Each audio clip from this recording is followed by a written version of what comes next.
Going hard, Kennels, yeah, we run this yard. Twin bosses, Mo and Mike, every day they go hard. Line stack heavy like a deck full of cards. From yellow Mayday 8s, they bred real stars.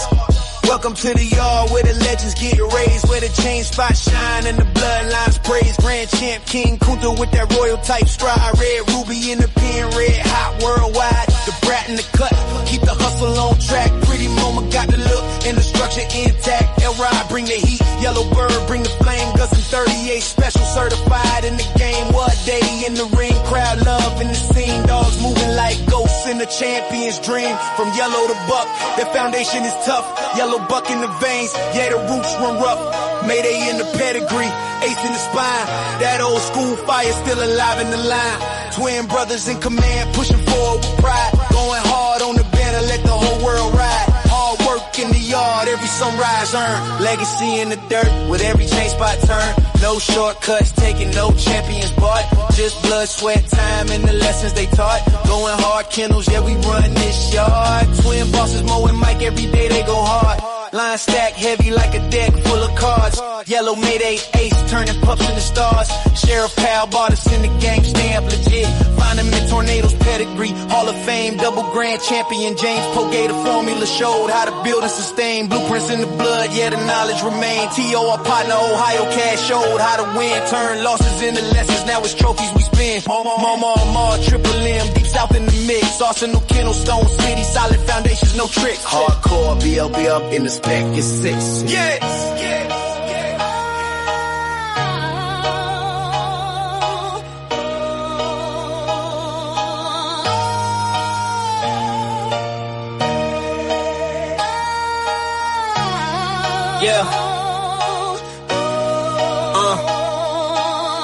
Tom, Dick, Todd, Tony Wade, Southern Kennels, real ones through time. Time from Pro Set, Windy City, combined in place, low type, apex pressure built for the chase. Gotta eat boys, black ice, hunger sharp as a blade. Third verse for the legacy, every debt fully paid.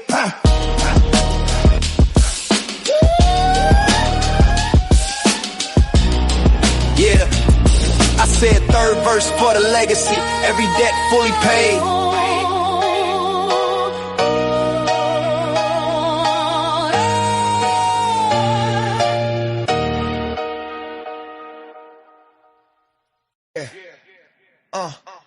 It's Mo and Mike in the house. Going hard with the legends. Paying homage, you know. Yo. Twins Mo and Mike, we running this game. Legends in the making, never gonna be the same. Kennels popping hard, these game dogs raised right. The brat, pretty mama, they shining so bright. La Mayday, what a day, they breed the heat. Red Ruby L-Rod, they can't accept defeat. With 38 special and yellow bird, we top tier champions, grand champions, ain't no fear. Run the register of merit, we got the elite. Mayday bug Jeep, yellow Frisco, feel the beat. Females like honey bunching awesome, baby, we tight. Bloodline strong, spreading knowledge, taking flight. Scratch to win, don't talk about it. We the real deal, you know it's no doubt about it. KPTO, the modern Earl Tudor. Got in the pack, making moves like a tutor. APT, family thick, like legends in the game. Legend of them, Triple M. Shout out the name, Deep South, Roadblock. We upholding tradition. Mama, Southern Kennels, we got that ambition. Hardcore hitters, Stone City brings the fire. The Abrahams, the fam lifting us higher. Run the register of merit, we got the elite. Mayday bug Jeep, yellow Frisco, feel the beat. Females like honey bunching awesome, baby, we tight. Bloodline strong, spreading knowledge, taking flight. Scratch to win, don't talk about it. We the real deal, you know it's true, no doubt about it. Listen up, respect the hustle, respect the grind. Ben, Nate Dogg, putting in work intertwined. Keeping that legendary status alive, you feel? Don't hate on the ride, catch the bus, we keep it real. What's history without a future? We pay the way, Captain. We make it happen, that's the play. So here's to the champions, run the race, stand tall. Twins Mo and Mike, we gon' answer the call. Legends in the game, yeah, we holding it down. In the world of game dogs, we wearing the crown. Run the register of merit, we got the elite. Mayday buck Jeep, yellow Frisco, feel the beat. Females like honey bunching awesome, maybe we tight. Bloodline strong, spreading knowledge, taking flight. Scratch to win, don't talk, be about it. We the real deal, you know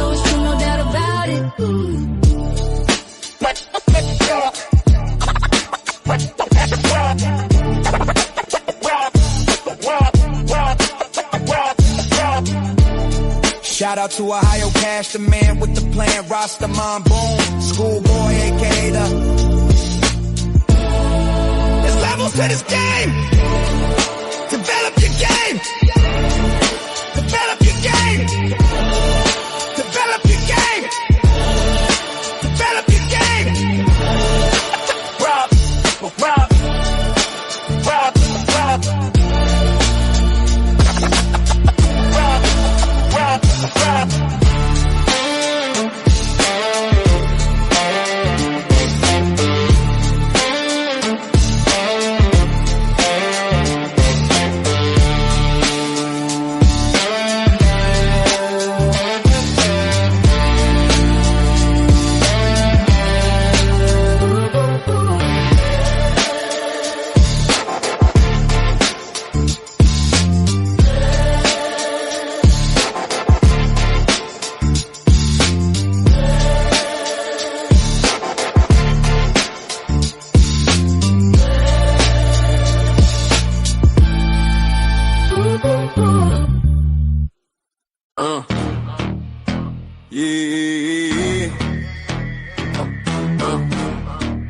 Better know my head, but don't talk about it, be about it.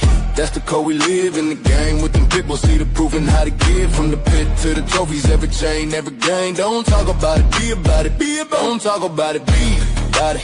That's the code we live in the game with them people. See the proof and how to give from the pit to the trophies. Every chain, every game. Don't talk about it, be about it, be about it. Most wanted kennels in the spotlight, danger alert, come with the name. Super Kennels competition, all built for the fame. Work Kennels was the work and work, while Cherokee kept the game strong. Evolution built a bloodline, where the heart come from. These dogs ain't hype, they the truth in the pit. Every pedigree stamp, when them paws hit the street. Ain't no fairy tales, this that real y'all grit. Don't talk about it, be about it. That's the pit bull script. Shout the brothers with the backbone thick. Veer brothers, color brothers, Bishop brothers legit. They don't talk about it, they be about it every day. Put the work in and y'all let the results say. Them boys on the rise, yeah the circle stay tight. Plow boys, wall boys, Havana boys in the fight. Different flags, same grind, same fire, same spit. Don't talk about it, be about it. That's the litmus test.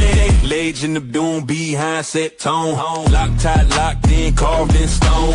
Church boys hold it with the pit bull gauge. Fruit colors on man, Sean B in the maze. Arsenal game bill, but your knife stay sharp. Only in America, walk them down, ram in the dark. DSK and metal, high dog, pound by hard. When they hit, praise to the men who rock this shit. Don't talk about it, be about it. Yeah, they live it. Fat boy the legend, Lil Buster, real strong, Southern Bulldog, keep the bloodline long. Latin force pressure, sniper don't miss. Shaded day, shaded with a killer instinct. Twist, super night power, unit whole rank.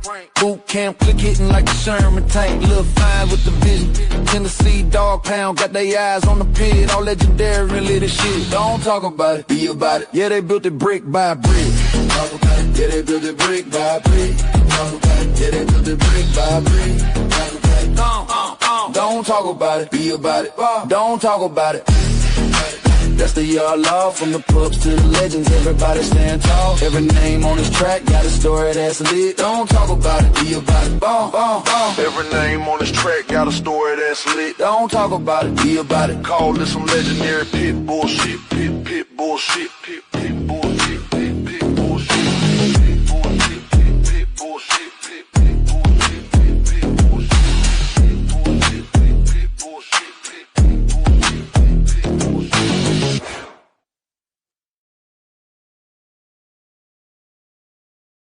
What up? What up? What's up? That's right. It's Hot Mike Friday. Yeah. Hey, big shout out to all my people out there in the Shark Tank. Big shout out to all my peoples out there on the back street. Hey, look here, don't forget to hit that like button. Don't forget to hit that damn like button. Let me see who I got going on over here. Big shout out to my man Carlos Lee, showing the love early in the Shark Tank. What up, fam? My man, Mr. John Noel, coming through with the two-piece, showing that love early. Appreciate the love, fam. My man said, just thanks for the Bulldog talk. Appreciate that, fam. As always. Yo! Big shout out to the one and only the crazy man, the insane honey badger in the house. Yo, what up, fam? Big shout out to my man, Mr. Mike Lee in the house. What up, fam? Yo, Mr. Paul Johnson's in the house. What up, fam? Big shout out to my man, Sabir. What up, fam?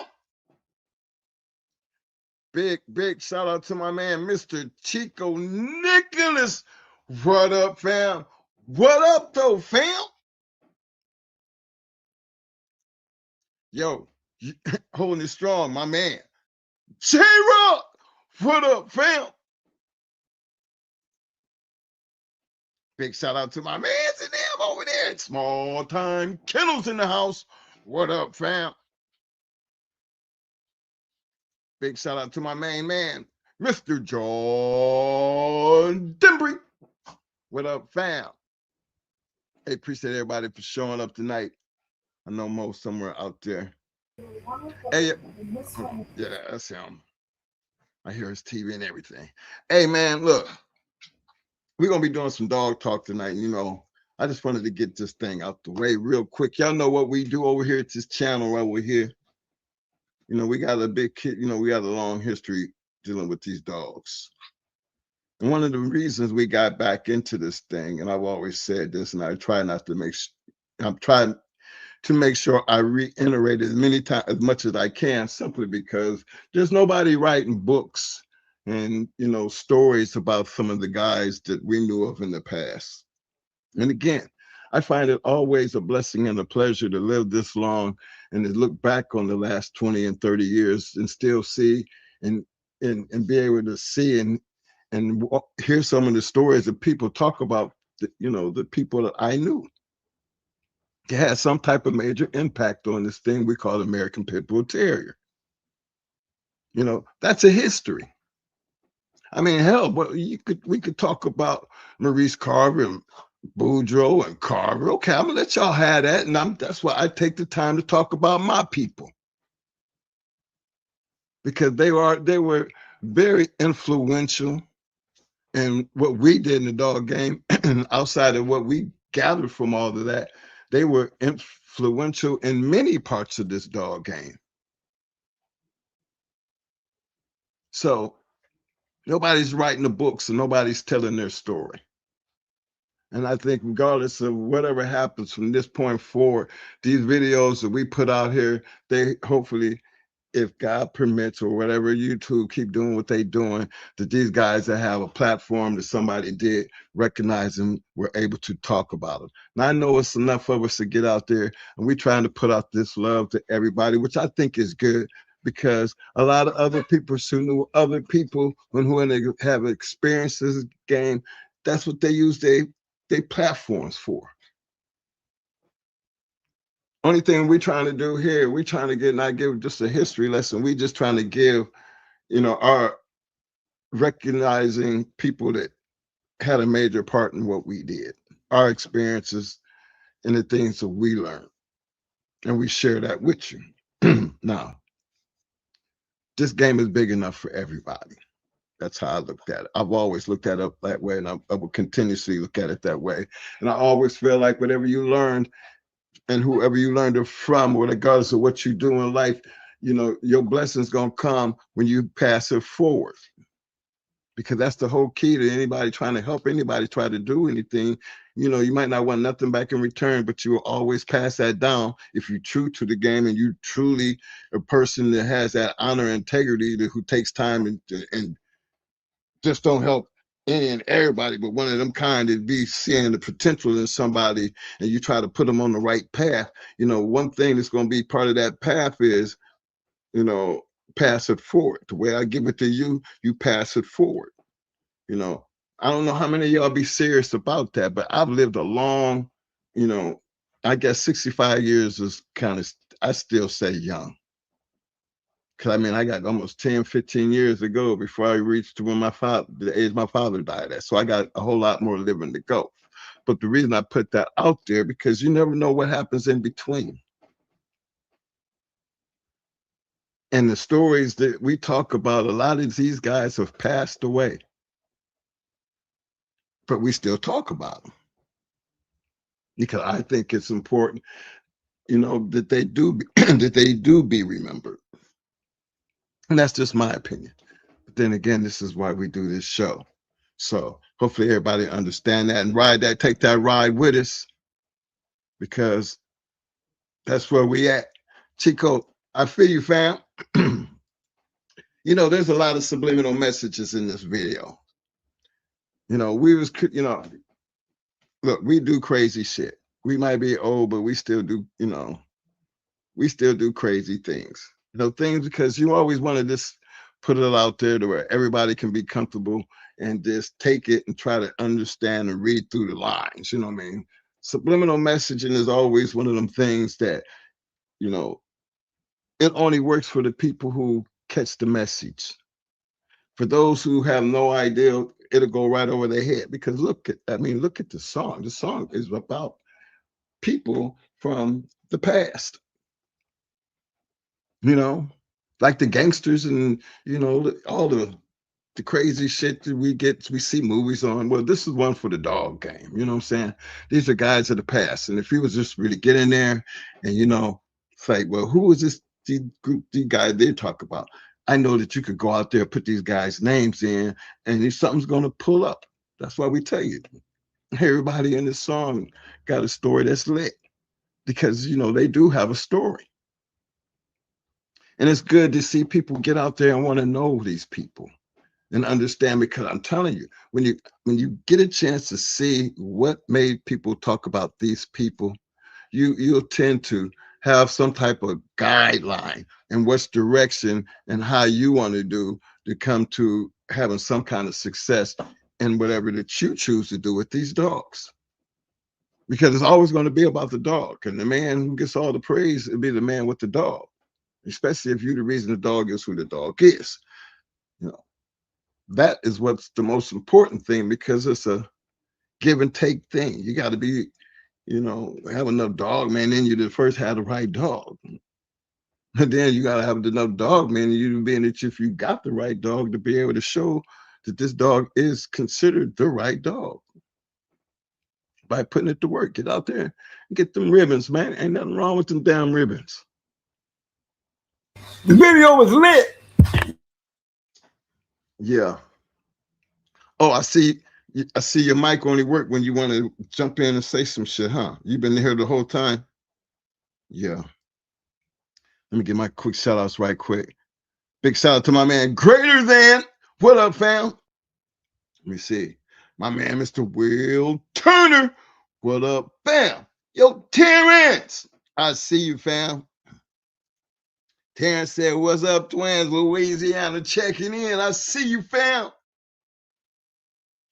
Hey, my man, Mr. Guy Ghostin. What up, fam? Big time supporter right there. What's up, guy? He said, what up on the bus?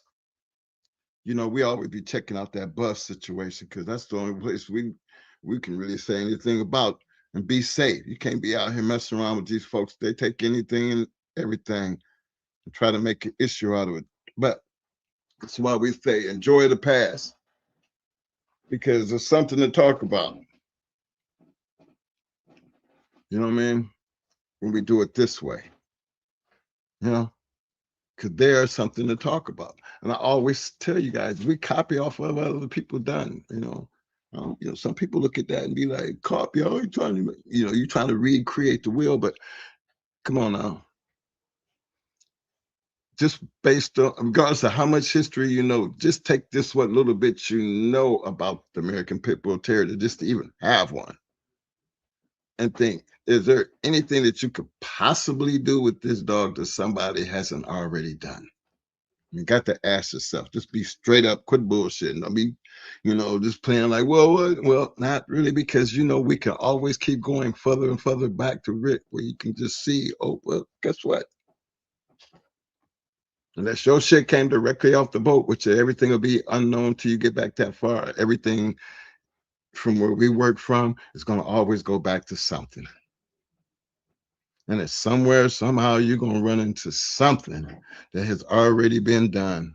And then I think I mean, I think the ones who actually do go back and do that and see how it worked, that they would try the same type of formula that they used back then and try to bring it and put show swing on it, because you still got to be you get the glory because you got to be the one, that first do it and then see it through. And there's nothing wrong with that when you're trying to be competitive in the sport of the American Pit Bull Terrier, because regardless of what you're doing with the dog is still going to be the same dog. He's going to perform and he's going to be and do whatever you choose for him to be, but always make sure whatever it is he does, that you make sure he becomes the best at what he does. In competition, that's where it's all at, because everybody can sit back and say, oh, I got the baddest motherfucker of all time. But what you got to show for it? So I'm saying that's where putting in the work come in. And again, I don't give a damn what you do with your dog, because the American Pit Bull Terrier, is, the last time I checked, is a working dog. They love it. And it's just so many good attributes, but I'm talking to a Pit Bull community who should be able to enjoy this kind of conversation, because I want you guys to understand you're not in the world of your alone in this world when it comes to these dogs. We all have our hardships. We all have, seen the bad publicity these dogs get, but they don't shy you away from the love that you have for the dog, because you can have a damn near any other dog in the world, but you choose to have this dog. And I feel you why you have this dog, because I have the same type of dog too. Been having them for years, because it's the love of the game and it's the love of the dog. Got to respect the dog in order to respect the game. I just talk about the part of the game in the past that, hey, they've been doing this long before we ever set our eyes on it. And it's because of those men of the past who are responsible for the dogs that we used during my time. So I'm not going to just sit here and act like that them people didn't exist either. That's why, we share their love too, because we all had to have something come from somewhere. So we didn't never leave that out of our story. We always make that a part of our story. And then you'll see a lot of them men that, in our early part of this thing, they're very, very well known, legendary men in the history of the American Pit Bull Terriers. For me to look back on this at 65 and think I met these people way when I was young in my 20s, well, maybe they're the reasons why we became the people we became, because, them. You want to blame somebody, you blame them, right? But I don't blame them, because it's the love and the passion that they had that I understood as I stayed with them, like you guys understand now that you still have them. The passion is there. The responsibility that comes with that passion, shit. And these days it can be rough, but guess what? Guess what? It shouldn't matter.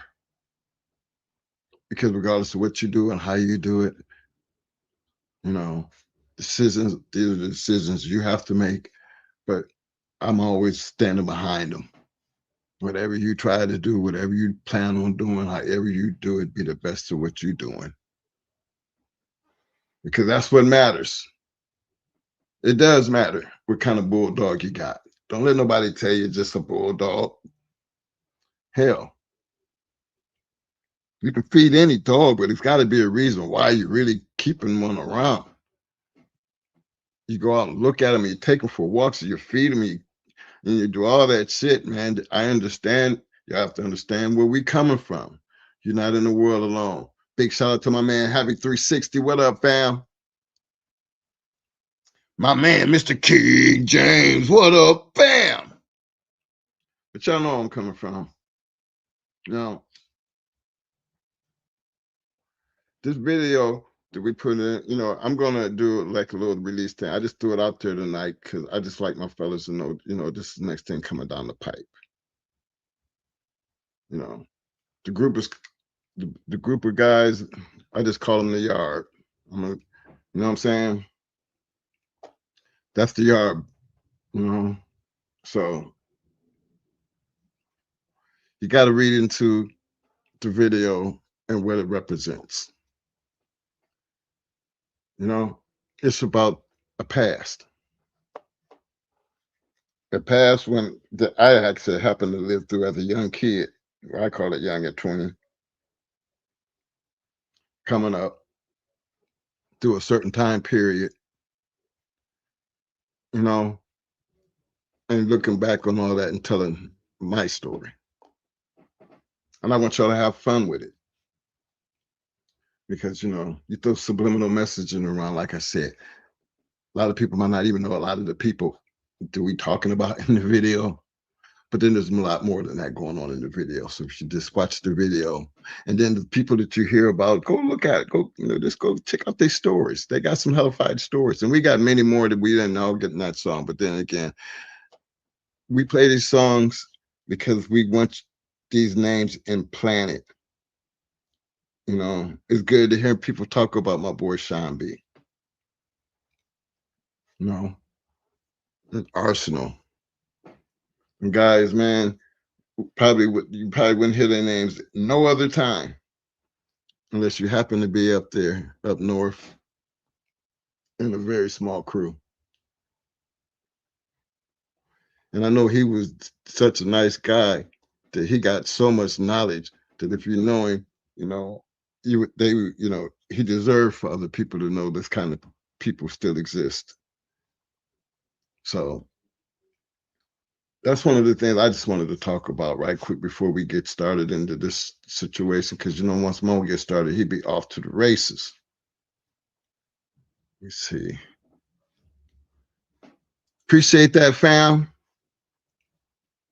My man Greater Than said he had to bite down and shake that like button. Appreciate that, fam. I wish everybody else would feel the same way. Please feel the same way. Big shout out to my man, Mr. Will Turner. Hey, Mo, I know you out there, right? You waiting on the mic now? Okay, you turn that motherfucker down. I got my stuff out. On you, bro. Let me know. Hey, what's up, everybody? Hey, today we're gonna do we're gonna do a couple of Q&As and things y'all want to talk about. Come up, you know, we'll dive into those things. But one of the things I wanted to start off with, I'm gonna tell you, I've been running into a lot of puppy problems. One of the puppy problems that I've been hearing a lot about is coccidiosis, coccidia in dogs. You know, a lot of guys is having a lot of problems with coccidia. So I want to start the show off with some of you guys out there that y'all have puppies. If you've been doing this long enough, you didn't ran into it. But one of the things that I want to speak on is to try to make it as simple as possible. Is something I've always told you guys.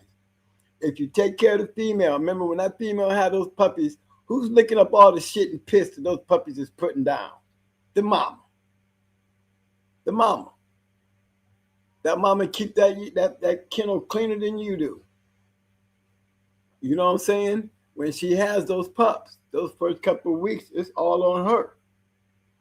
Second thing, if you understand that, then you have to understand that it starts off with the mama. When you breed your bitch, just don't breed and wait to have puppies. Breed that bitch, put her on some natal care. So she can be together, so her puppies can be together while they're growing inside her. Number two, don't just be worming your bitch. You know what I'm saying?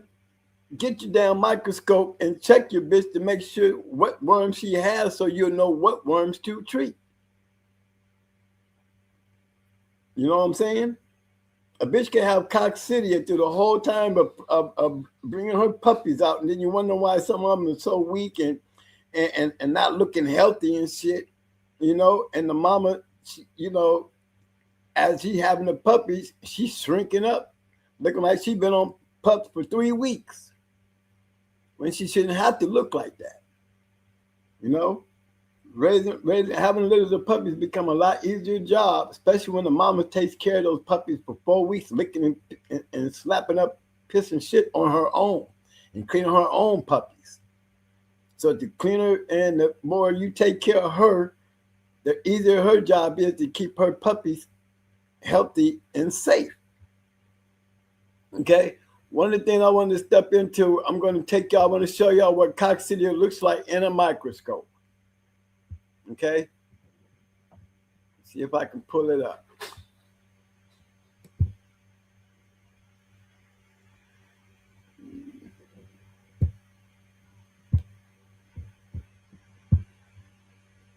Okay, y'all let me know if y'all can see that. Did it go up? Yeah, it's up there. Okay, you see, this is what coccidia looks like.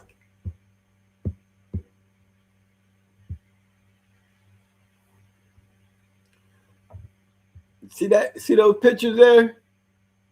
If you had a microscope, it almost looked like roundworms and hookworms. I mean, a little like hookworms, but you notice some of them have that double ball in it. Coccidia is almost like still a parasite. Okay? See, coccidia are microscopic single-cell Presenium parasites found in dogs' intestines and diagnosed via a fecal flotation test under a microscope. The same test that we do to test our dogs for worms. The very same thing that we test our dog for worms. If you see you got a microscope and you're testing your dogs for worms, you will find coccidia in your dog if it has coccidia. Identify it. Understand what it looks like, so when you go looking, this is what it looks like. It's almost distinctive by the outer wall around it. You see them? All of them have that. It's not rigid, but you see the round outer cells. You see them?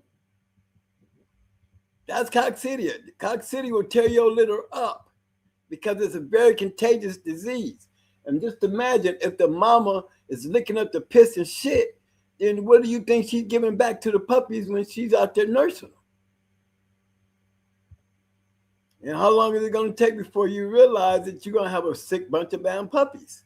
It's harder to fix up a puppy that's already got it compared to preventing them from getting it by just adding a little care to it. Am I still in there? Hold on. Did I lose it? Let me put it back here. You're still there. You're still there. You were still there. Okay, I'm still there? Okay. No, you just took it away. It just went away. I don't know why it stopped going. Let me put it back. Okay. Hold on.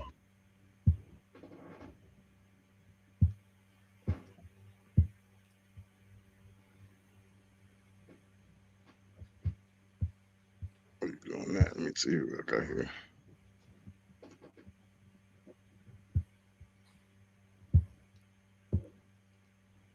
Hey, Mo. Yeah. Okay, I'm gonna wait till you put it up, because I wonder, how do you treat that shit? Well, I'm going to take them on a ride and tell them the way I treat it, you know? Okay. I'm pretty sure you guys out there who know a little bit about coccidia, and y'all more familiar with now what they're using compared to what we was using back then, because it was brand new to us. You know, that was Bobesia. It was new. But, you know, coccidia is still one of them things that I seen Mo had to deal with. There you go, Mo. Is it back? Mm-hmm. Okay, y'all can see it? Because I can't see it on my end. I don't know why. Just go to the page you got it at. You'll see it. Okay. Now, the way you want to treat coccidia, first thing you want to do is, when I treat coccidia, first I diagnose it, because one thing else I'm gonna find when I find coccidia in stool sample, I'm gonna find some worms too. 9 times out of 10, I'm gonna find a hookworm, a round worm, some type of worm that is coordinated with the coccidia. So coccidia treatment in worming goes hand in hand. Okay. Now I'm going to be also going in. I'm going to be diving in, pulling up things like core red. You know, everybody got. Anthropology said Alban. Yeah, I'm going to teach some of you guys how to make your own Alban. It's just as good as Alban, but Alban and core red is two different things. I'm going to go over that too.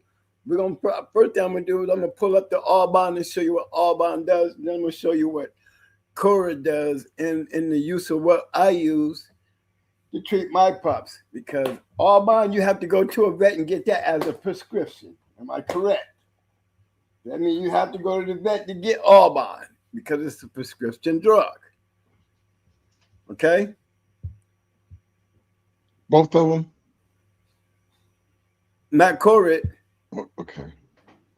Okay, I'm gonna do some. I'm gonna pull up some, like I'm gonna pull up core red and things like that, and share that stuff with you as well. Because you can get core red from Amazon.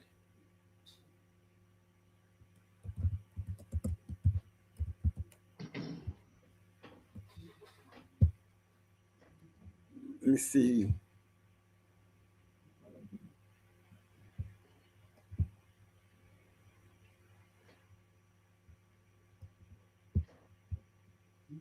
Okay.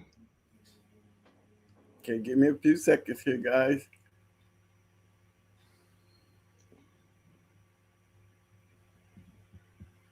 You probably got 1,000 windows open.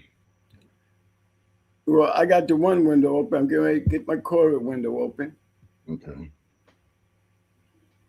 I'm gonna stop sharing the one. Okay.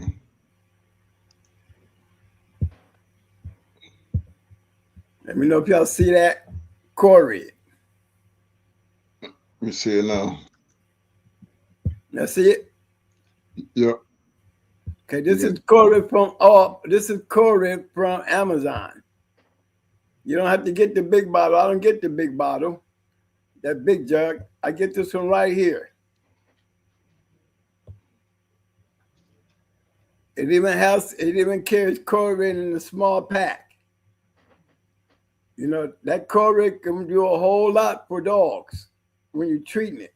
My thing is I use core red. I use that right there. Okay. Then I also use, while inside Amazon, look for Dyne.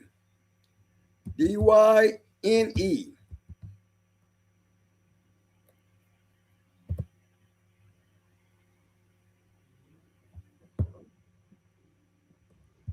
Now, let me see it. This one right here. See this?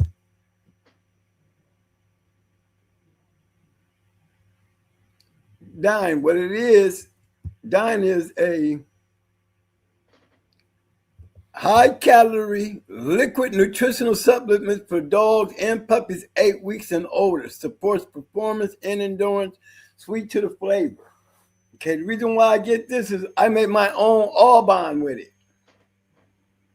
Okay, I take the core red. I'll say if I want to use a cc of core red, I go into the dosage chart. But what I actually do is I take a cc of core red and a cc of Dyne, and I shake it up.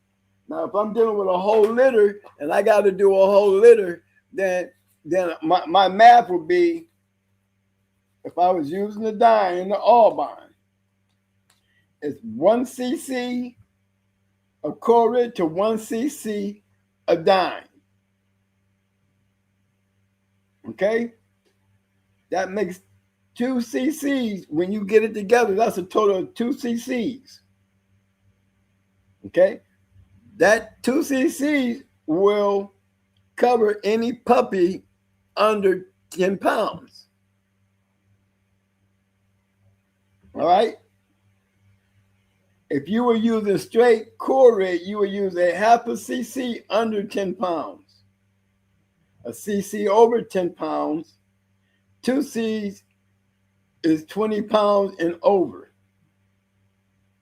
But say if I was using, my mixture was 1 cc of dine and 1 cc of Corid, I would use, say I got five puppies. And I'm mixing 1 cc of each. That's total 2 cc's. So by the time I'm done with them 5, I should have 10 cc's of Corid and dine. Okay, mix. So I'm going to take 1 cc, right? Just one. If my puppies are not 10 pounds and they're under 10 pounds, I'm going to take 1 cc and give to each puppy. That's only 5 cc's a puppy. That's going to leave you 5 cc's of Corid and dine. I got that? If I'm mixing 1 cc of dine, 1 cc of Corid, that's going to make 2 cc's of a mixture. So if I'm going to put together 5 puppies, I'm going to have two mixtures for 2 days of work of dine to give my puppies, especially if they're under 10 pounds. 1 cc for under 10 pounds, 2 cc over 10 pounds. So if I got puppies that's over 10 pounds, then I'm going to give them 2 cc's. So that means the mixture that I made could take care of 5 puppies that's over 10 pounds. And where they tell you the treatment go them up to 7 to 10 days, me, I do 10 to 12 days every day.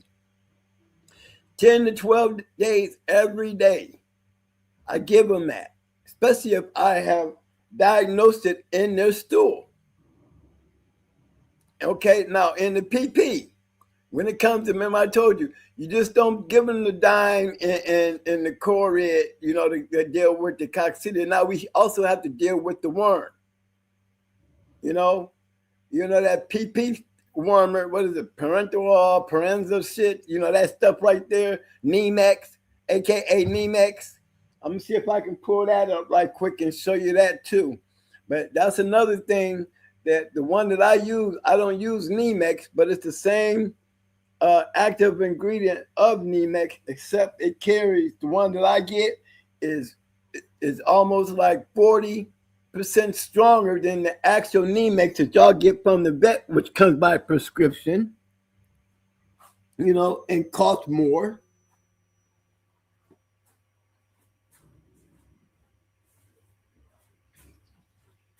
Give me a chance to see if I can pull it up so I can give you guys like a good eye look at what it is, okay? Give me a hot second. Concentrate on what you're looking at there between the dine and the Corid. And remember, y'all can always come back to this video and push replay, right? Hey, Mo, Yeah. Now, we're treating the puppies because we're at this point in time, we know the puppies got the shit, right? Oh, yeah. And sometimes they're already sick. Okay, so the mama, that means the mama got to be sick too. So you're treating the mama and the puppies at the same time. Well, I'm going to treat the mama definitely as I do with the puppies, for sure. Right. Yes. Right. So the same pound, you see that, you just got to still do the same cc's per pound based on her too. Basically the concept, right? Yeah. Okay, let's put it in the concept. So those who just need that little extra explanation. My man, Sabir said, Tractor Supply has Corid and dine also, Mo. Just got to be careful with that dine. Too much can cause joint issues because it also puts weight on pups. Like you said, Mo, you have to know how to administer it. And that's exactly why I was telling you mix it 1 cc to 1 cc. Because remember, we're dealing with dogs that's already sick. If they have coccidia, they're already sick. They're already been depleted. It's going to help neutral. Not only it's going to clear up the coccidia, it's going to get them the nutritional needs that they need as sick dogs. You know what I'm saying? And most people don't know how to mix. If you mixing it right, and I'm telling you how to mix it, You know, you'll be straight. Okay, here's the other one that I was talking about.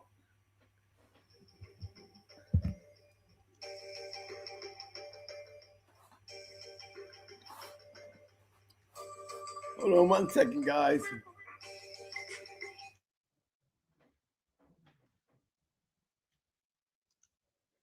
My man, anthropology.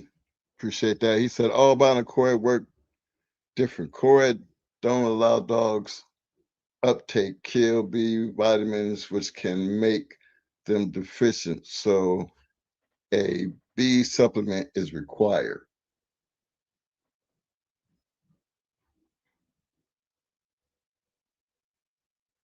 Okay.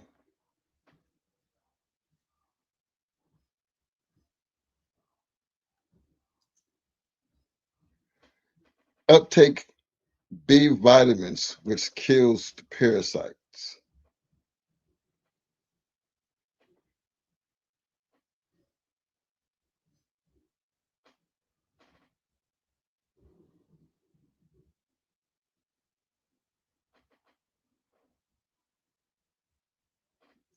Okay, so you're saying the Albon is different than the Corad based on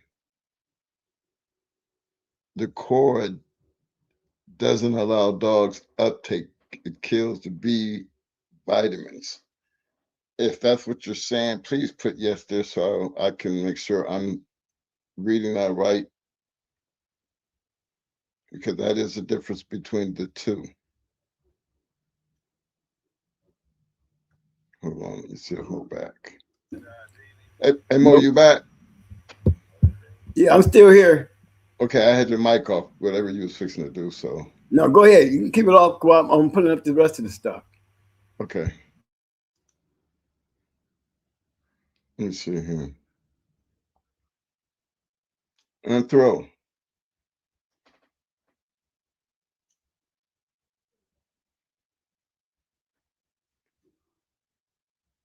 Hey, if anybody else has any comments I want to share based on anything that you know, please be hey, there's a link there, and you can definitely don't cost you nothing to add to the conversation down here in the chat.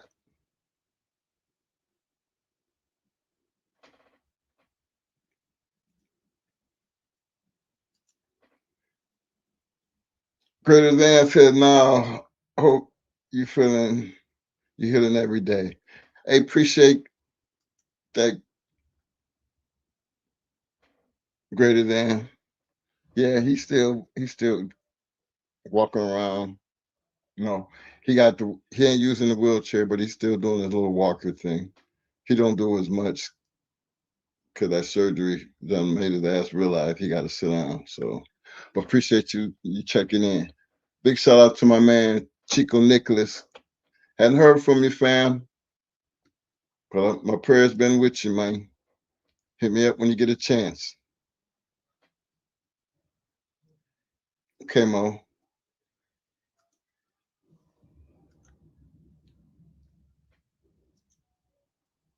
Don't forget your mic is muted.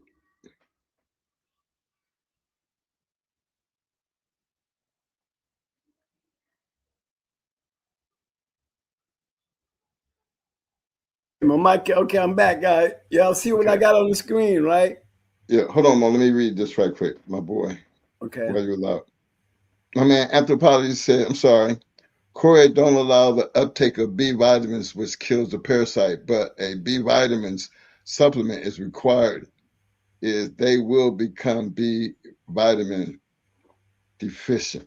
That's using the Corate, okay? And then he came back with, I've been doing the mixture for years.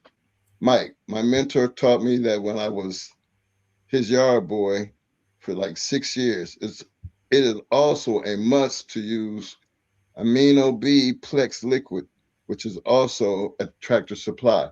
Now, just a question to my man anthropology.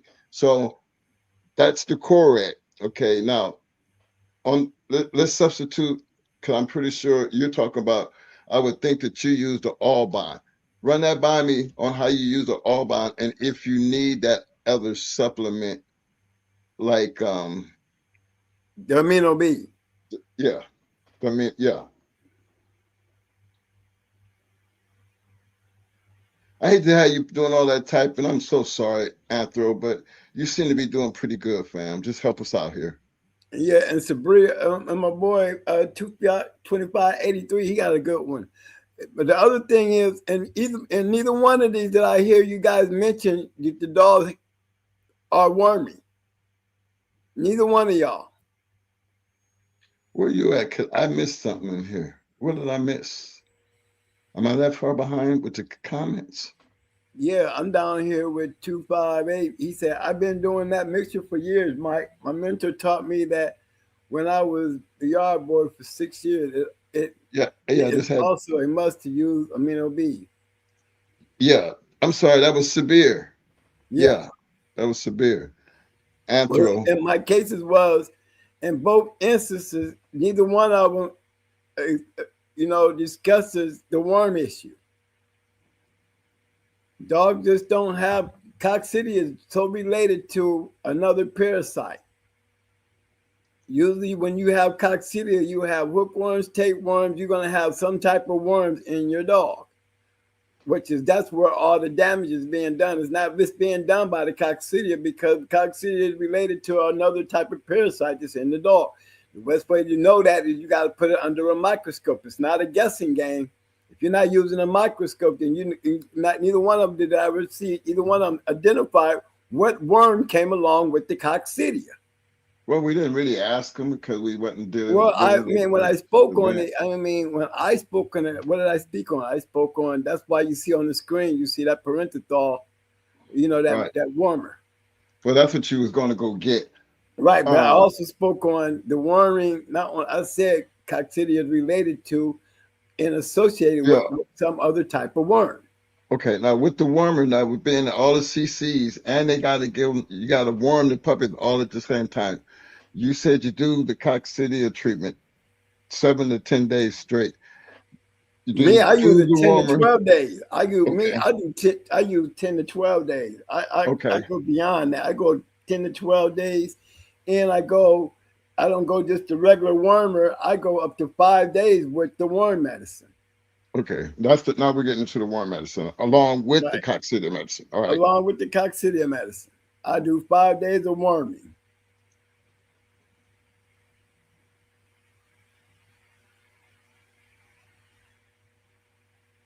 Okay, we're gonna do that for you, Anthro. Okay, Mo, it's on you. Yeah, but I can give him a better. I can do that if Anthro want me to. I go and put the Allbound versus Core Red. Yeah. Let me see what else we got here. Big shout out to my man Cool Bean. What up, fam?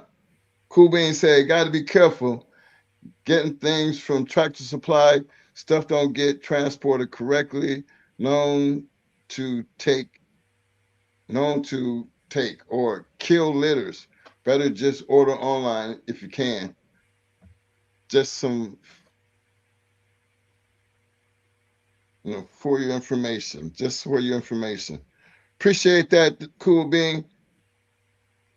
In other words, he said, damn, Tractor Supply, they shit ain't right.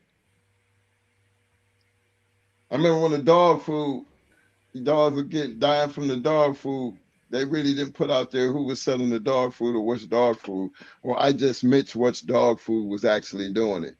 But I know some of them got recalled, but a lot of it, from my understanding, some of what they had to recall on, people hadn't even been using that, but the dogs were still dying based on the same issue. So I always felt like they didn't give us the full story on which other dog food was contaminated.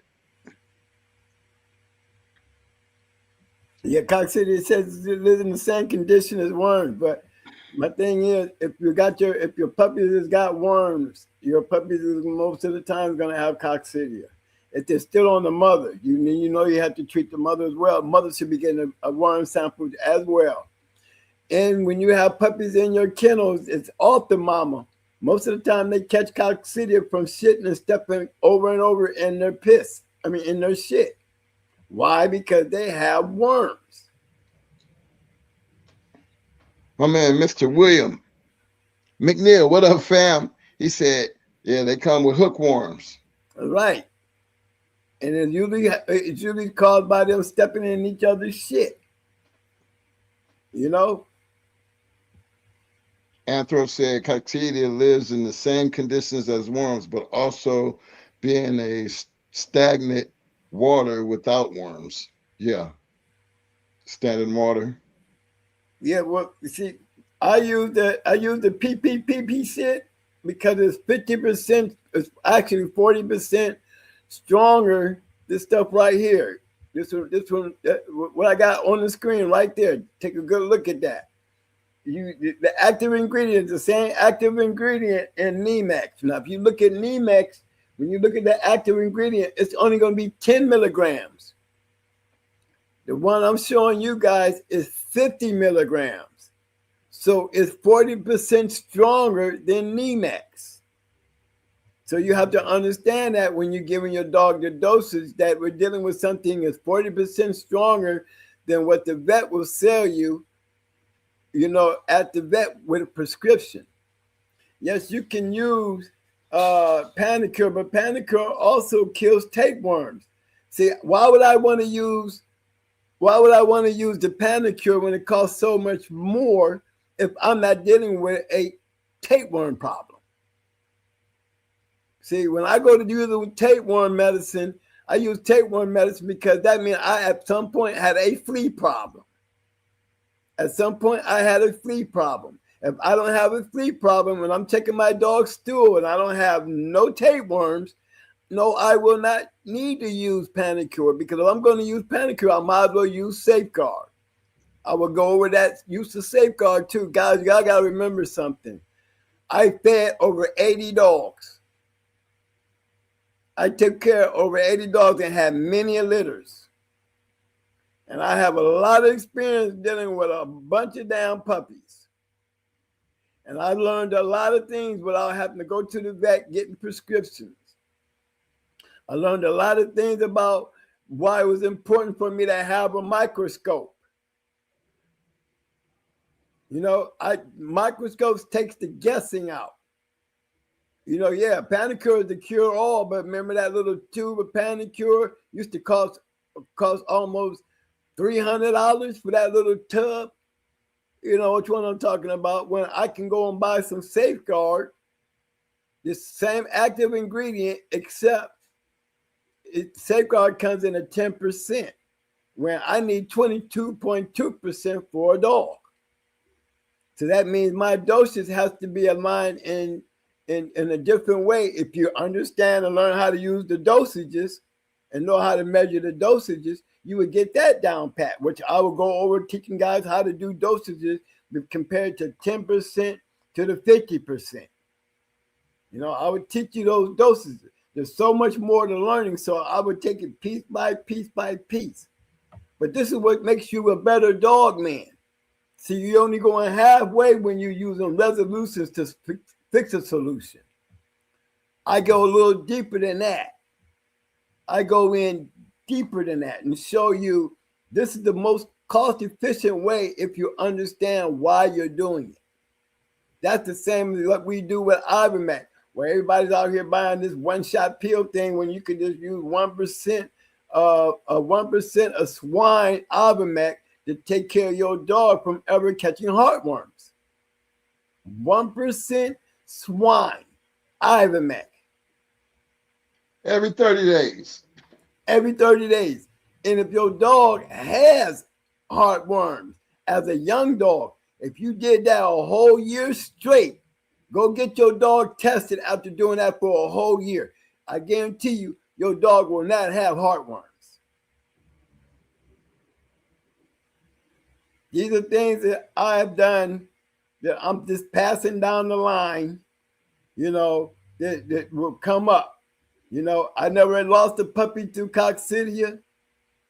One thing I always did, I stopped having coccidia issues was to take care of my bitch while she took care of her puppies.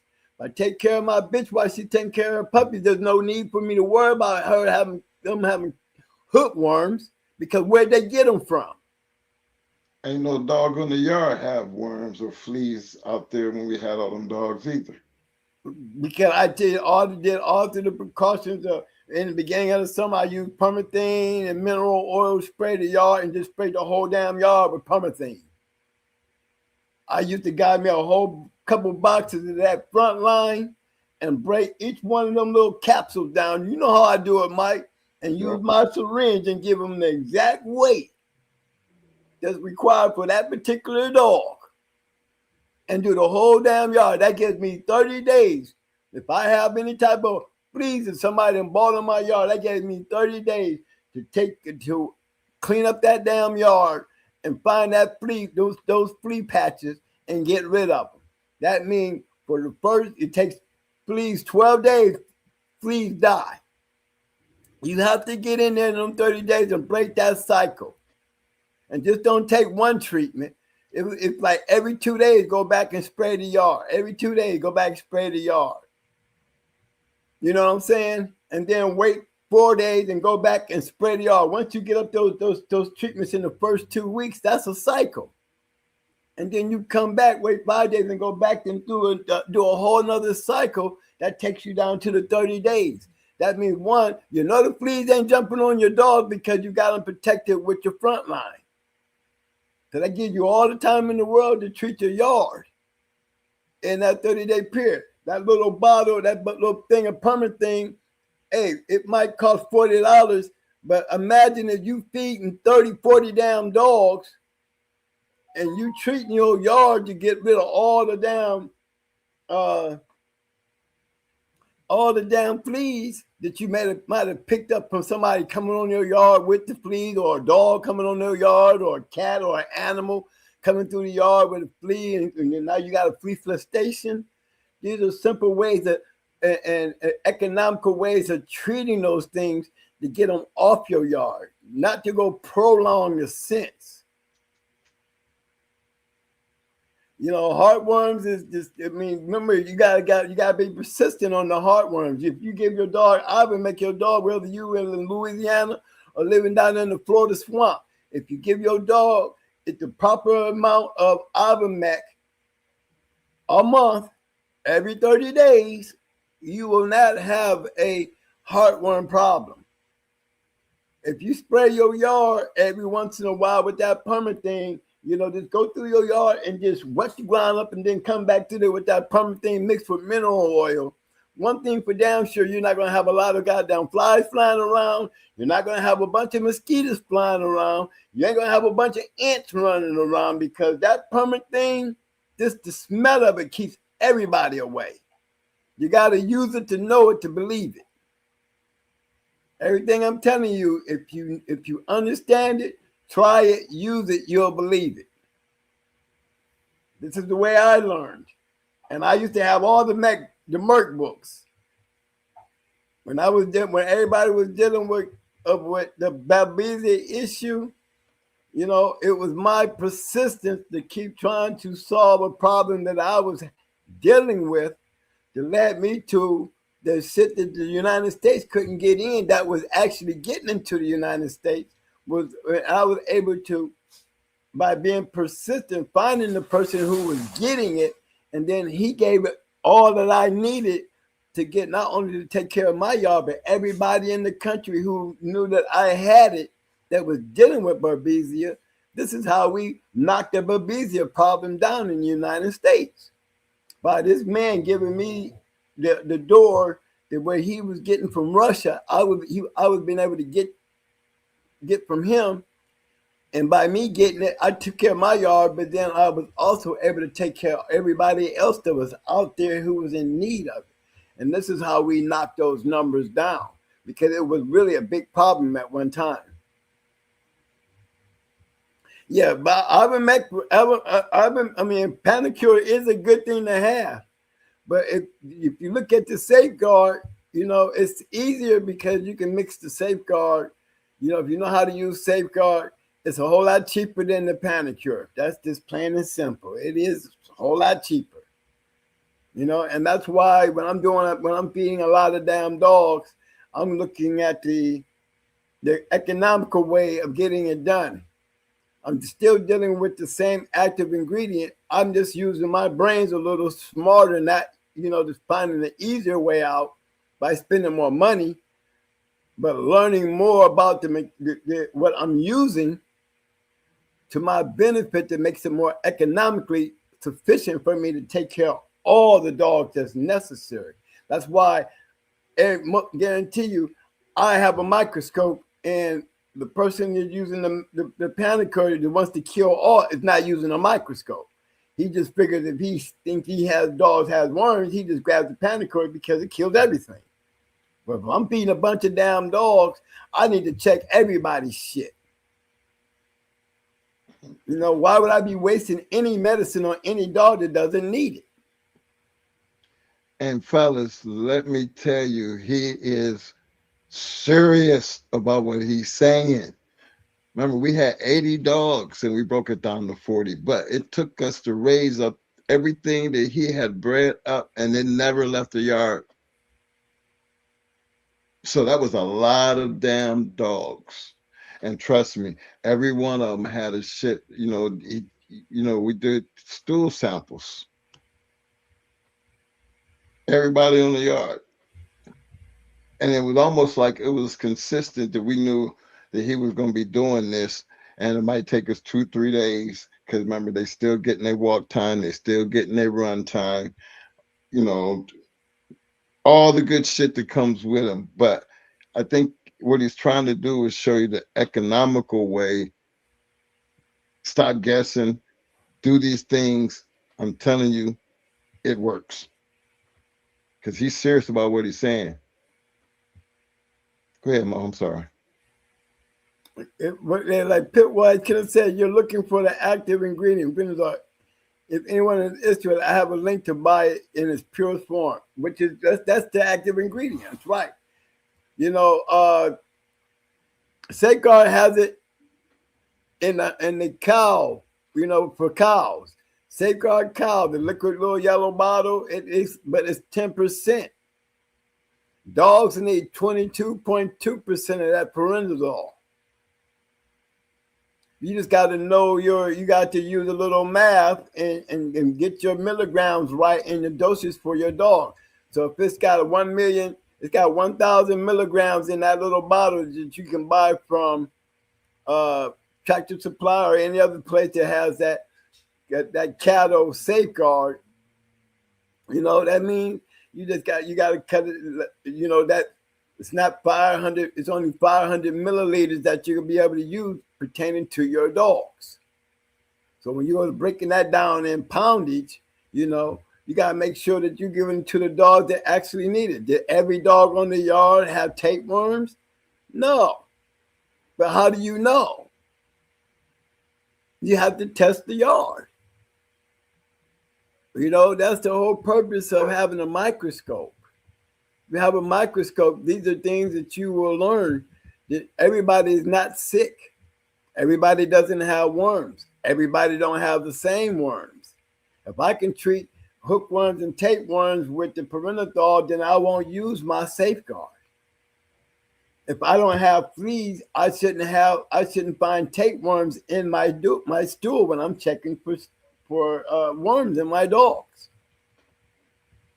If I don't have fleas, then guarantee I'm not going to have tapeworms. But I'm not going to go on the simple fact because I don't have fleas, I don't have tapeworms, because I'm going to do a worm check once a month on the whole damn yard. If I got to do one roll this day, one roll the next day, another roll the next day, and another roll the next day, this is how I'm going to do it. But I'm going to have a black little marker, and I'm going to have my stool collector, and I'm going to be sitting there marking off what I'm picking up and what dog it came from. So when I do that stool sample, I know what dog had what, and I'm writing it down. And Mike could tell you, I will grab a scale and weigh every damn dog on that damn yard and keep a record of that weight.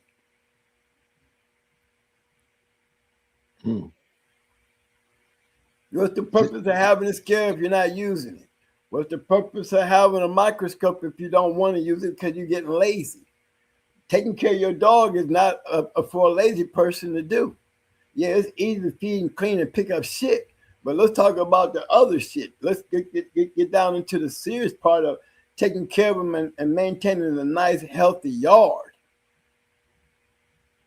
I can have 2 or 3 bitches getting ready to have some damn puppies, and you best believe them bitches is getting damn near the same type of food a dog and keep is getting, just to get prepared to have her puppies. Will be checked for worms before she have her puppies. She will get a penicillin shot after she have her puppies, just because she licked all that afterbirth and all that other shit up. I'm going to give her a penicillin shot. I didn't say cephalexin shot. I didn't say moxicillin shot. I didn't say ampicillin shot. I said a regular old penicillin G shot. That's all she needs, because she digested a whole bunch of afterbirth. And I want to make sure that when she shit that shit out, she ain't leaving nothing unnecessary in her body, but all the good food and all the things that I did to take care of her, to make sure that when she had that litter. So when those puppies start sucking on her, I'm not worried about them sucking on no worms coming through her. I'm not worried about no infection coming through her.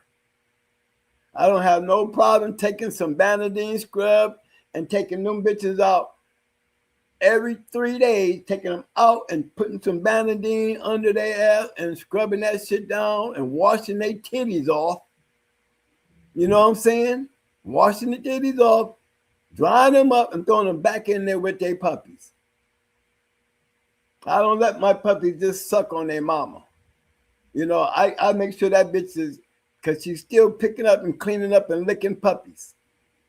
And as long as she's doing that, that means her titties at some point is laying on that floor.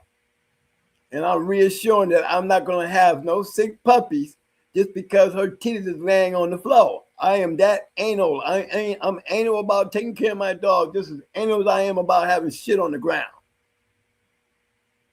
I will take the extra time, use the extra tools, whatever is going to make my job easier. So I don't have to worry about dealing with sick dogs, worry about sick puppies. I do not leave my puppies on my females for no more than 3 weeks. As soon as them puppies hit 3 weeks, they come. My bitch is coming out that box with those puppies. Them puppies are going straight to that probiotic goober oatmeal with goat milk.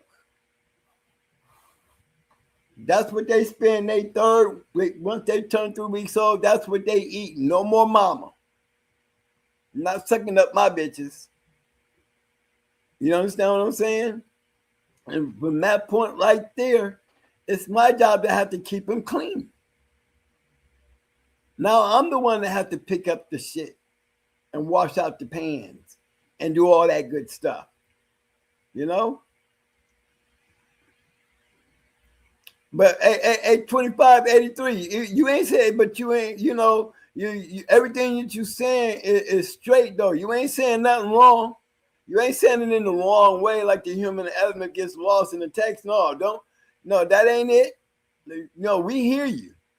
My thing is when I'm speaking on things, the element is make sure that you got the complete element. You know, the element, you know, because remember, you know, you have to relate Coccidia to worms. And that all I was speaking on is when you were saying these things, I heard 2 comments on it. I didn't hear either one of them speak on the fact that when there's Coccidia, you can guarantee you're going to find worms if you're using a microscope. If you're waiting for the orange shit to show up, or the puppies just start throwing up and stop eating, and the only thing they want to do is drink water, that's a sign of Coccidia. But Coccidia is not being treated. I've never had to treat one dog that didn't have a hookworm or a round worm or some type of worm related to the coccidia that I was dealing with. And most of the time that I got coccidia from what I was dealing with is when I took the puppies off their mama. And guarantee you, when I was checking their stools, I was finding hookworms more than roundworms and whipworms. But hookworms was definitely pretty well related to a coccidia issue. My thing was I started when I started having that problem, I started addressing the female more. So I cut my numbers down when I started addressing the female. Stand on top of the female with her time with those puppies, washing off her titties. Just like you hear guys having mastitis. You know, mastitis is something that happens because you got to keep your bitch's titties clean. The titty get hard, that's a wasted titty. That puppy can't suck on that titty. You gotta put all kind of injections and everything and get that thing hot and busted and open, and it looks terrible. You can't put a puppy on that titty. But before it gets to that, if you're doing maintenance on your female's titties, you will not have that problem. You know, especially when you are doing a lot of breeding. You know, guys that does a lot of breeding, they know everything that I'm talking about because I'm sure they have these issues. You know, some of them are lazy and they don't care. Only strong survive.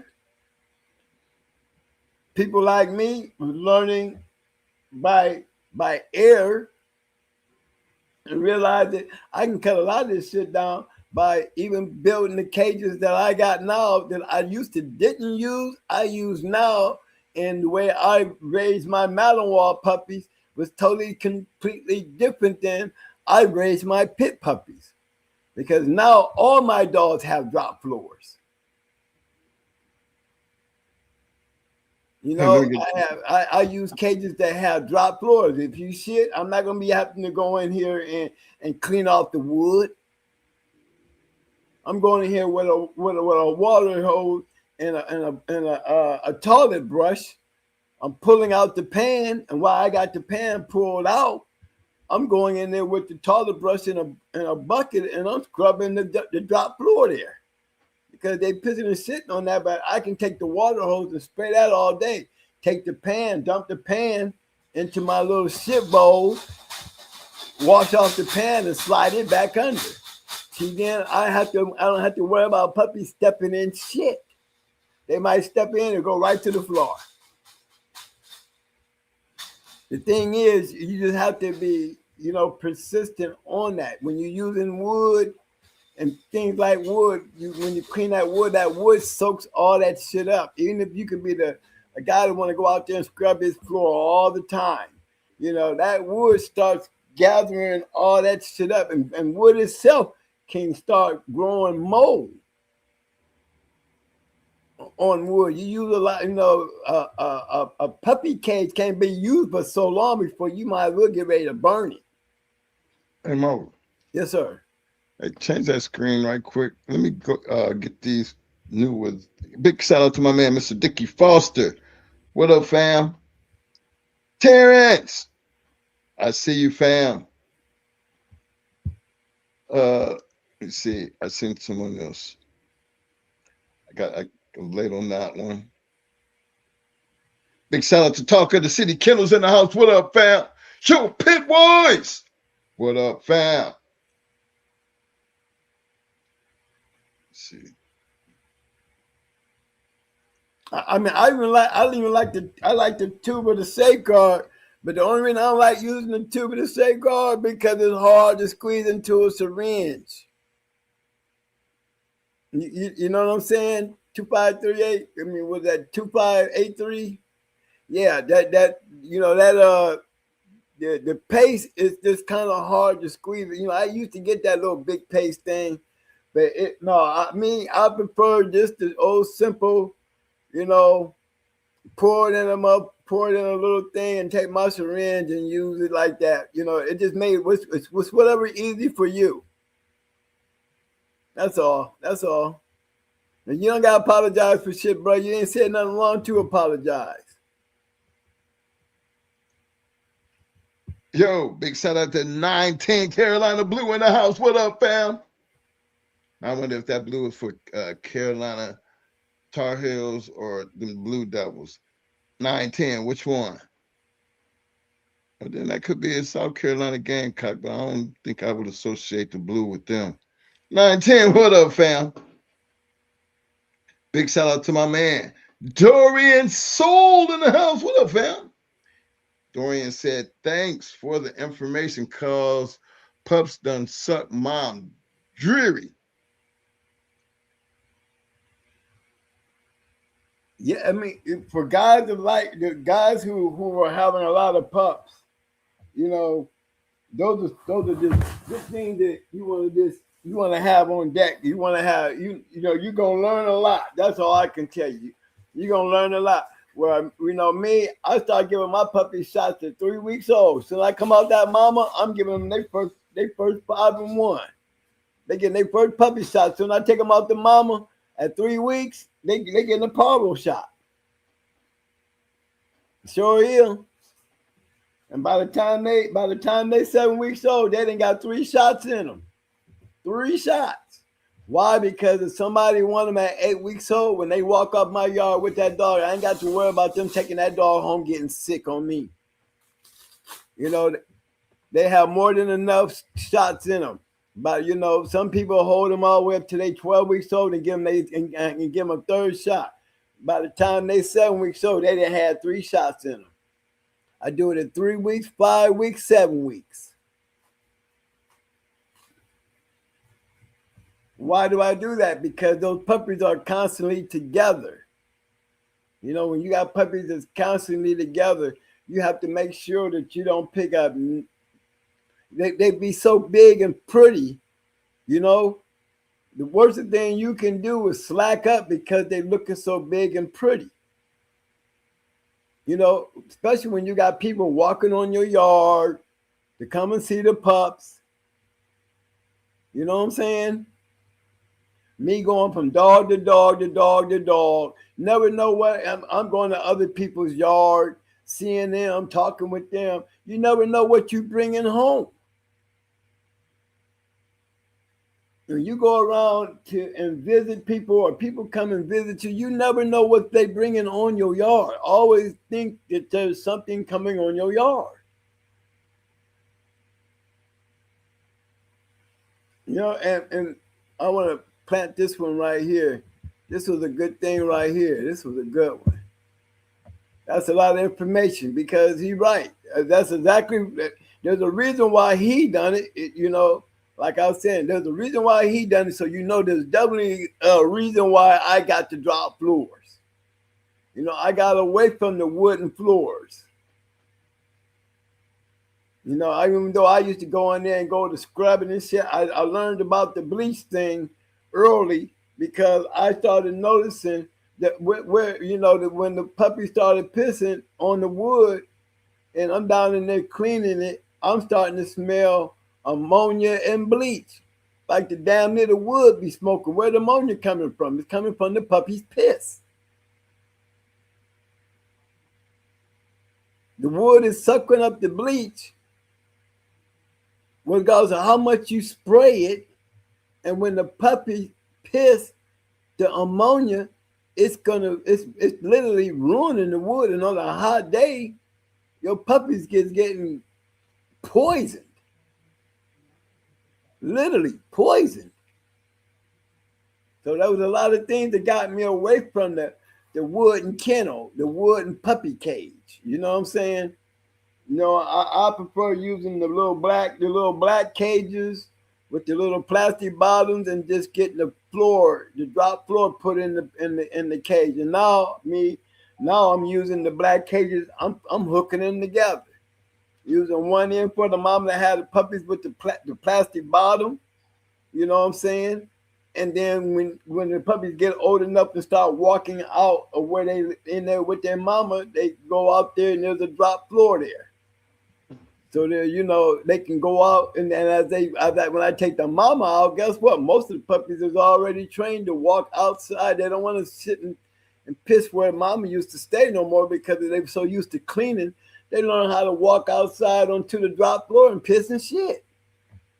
I never once had to worry about too much cleaning the plastic, the plastic pan that their puppies was groomed and raised on when they was with their mama.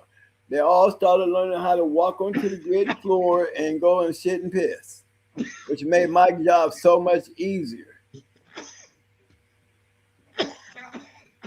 And it's a good investment.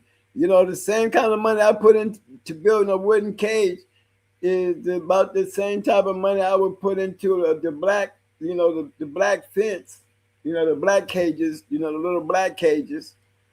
And every once in a while, I have covers on mine, so I use chicken wire to wrap my cages around with the chicken wire where the mama is, and put the cover over it. So if it rains, they're under that cover, and the cover that I use is specifically made for those cages. So the only reason I put the chicken wire over it, and when I put the top on it, it makes it a little wider, so the dog don't tear up your cover. They'll spend all day trying to bite the cover and try to pull it into the cage with them. A lesson that I learned, it was better for me to buy the chicken wire and put the chicken wire around my shit so they can't be managed. Now, once they walk out there on the drop floor, there's very little cover there because they really don't need no cover. I might have a top over the top part of it, but I don't have nothing on the sides anyway. But where they go into where they actually sleep at, there's a cover. That whole area is covered. It's got a vent on it. I can pop open the vent. I can pop open all four sides if I want to. You know what I'm saying? I can open up the side door. I can open up the front door. It just makes it so much easier to take care of the puppies. Something I learned after, my time with the pits. I learned that when I had those 2 litters of Malinois around here, and they're a lot bigger dogs, a lot bigger puppies. And I used a different concept because I found it easier to have drop floors, and taking care of them. And then on top of that, I kept them in the house. I didn't have none of them outside, so that made it so much easier, and it was so much easier to house train them from inside my home. So Mo, I have done runts bigger than most people's biggest pups due to my aftercare, and I draw the mom up with the brown apple cider vinegar. Yeah, I to this day, I squirt a little apple cider vinegar in my dog's food, and I feed my dogs raw. I feed my dogs that raw in that what they call that shit, that 2420, that black bag from Tractor Supply, and I'm talking about I feed Malinois, and I got my little pit pup.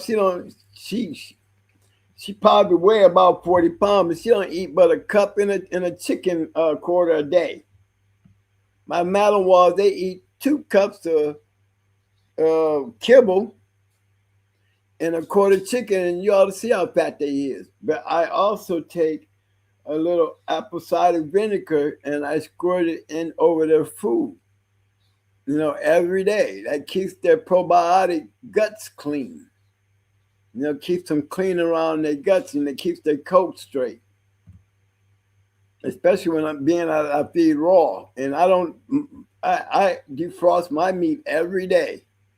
Before I go to bed, I take out my meat for the next day and either drop it in a hot bucket of water. So by the time I wake up in the morning, it's defrosted, and I just go down there and peel my pieces off and give them to the dogs. You know what I'm saying? Or I might make a couple trays for the week, And so I put a couple bags in there and let it defrost. So when I feed the dog that morning, I have my little buckets already prepared that I just take a couple buckets, make them, and put them all back in the freezer and just do one bucket, one little tray at a time. You know, it's whatever makes your job easier. You know what I'm saying, guys?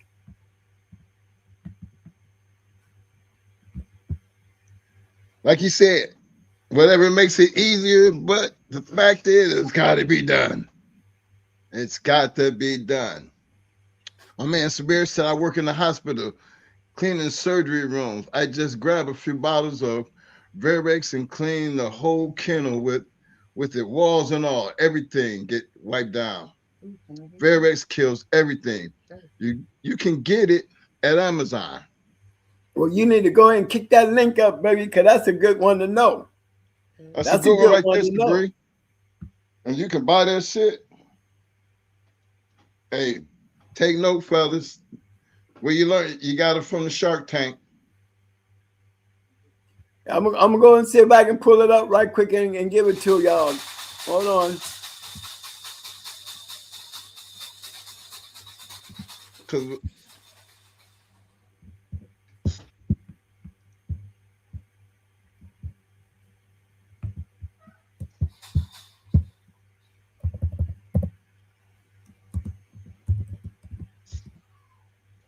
big shout out to In the Wood. What up, fam?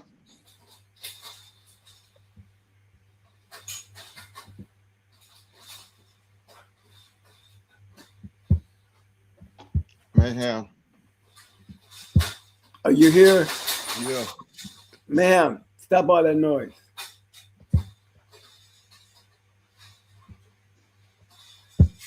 You're moving around too much, mommy. Sit down. Good girl. Okay, guys, y'all see it? Is it there, Mike? Yep.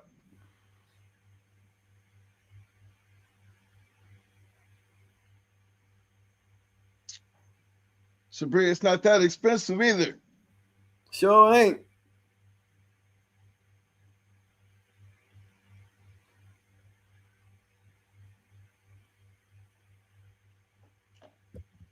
Good thing to know. Good thing to know. Good one right there, buddy.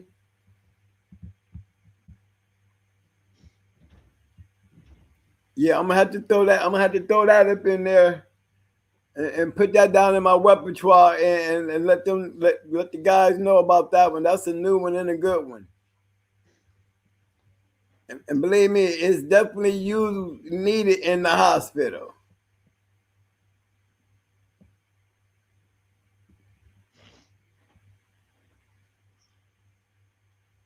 Yeah, that's a good one to need. My man said, just order the bottle. Hell yeah.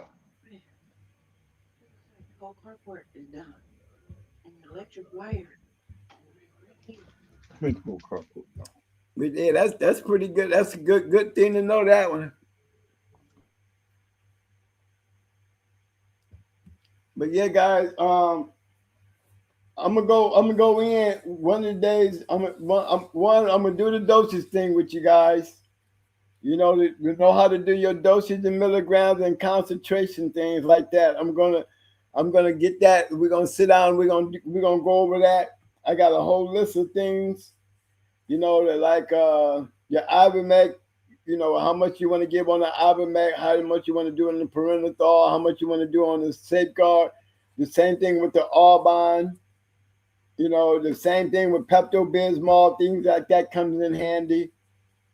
Moxicillin, cephalexin, you know, initial doses on how to get a dog the doses. These are things that I want to start. I will get into it. And on top of that, you know, remember I was telling you about the front line. You know how you do the front line, where you can get the whole, like me, I'll get a 6 month 88 to 138 pound thing of front line. And by the time I break it down, 0.9 milliliters, you can give 25 to a 25 pound dog.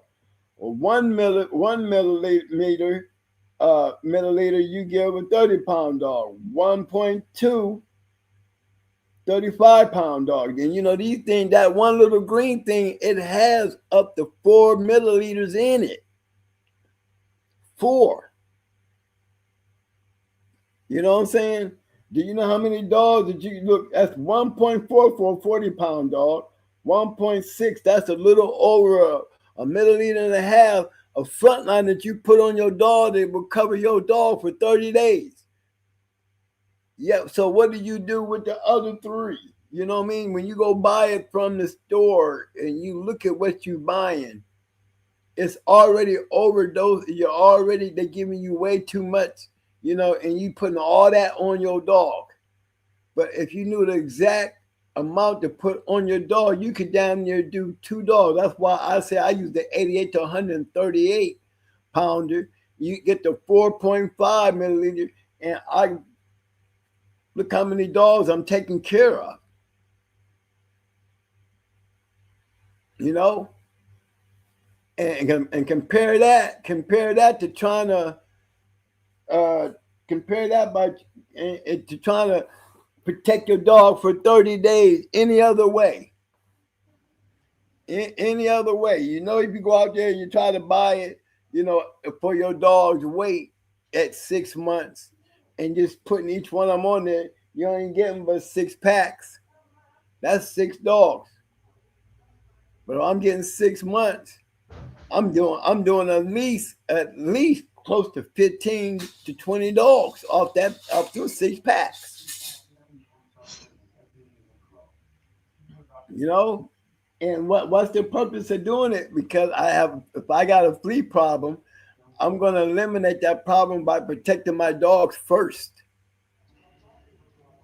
You know, get them taken care of and let me address the flea problem, because I'm going to be free of fleas from the dogs at least 30 days to give me a chance to deal with that situation. And then still, I still got to go in and check stool samples, because if they have fleas, I'm got to go looking for tapeworms. Tapeworm eggs, tapeworms, period. So you still have to be prepared to deal with the tapeworm issue, even after you deal with the fleas. You know, so these are things, guys, that, you know, you try to do, you know, pre-work before you have to deal with those issues, and knowing, you know, if you walk on a nasty yard, don't be surprised you're bringing nasty home with you. Hey. Walking on the yard where there's fleas on their dogs, don't be surprised, you know, and expect to make sure that you either spray yourself down when you leave the yard, but don't be surprised that you come home with some damn fleas on you. Hey, let me give a big shout out to my man Clifton behind enemy lines. I see you, fam. Big shout out to the Space Age Pits in the house. What up, fam?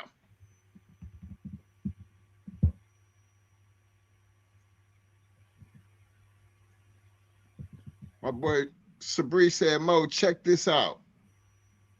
It's a 2616 formula. Put the link up for the chat, Big Mike. Okay.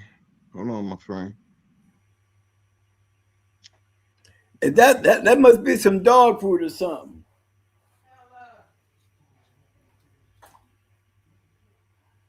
How do I get that? I'm gonna write it down so I can put it up right quick and show everybody what you're looking at. Let me stop this share right quick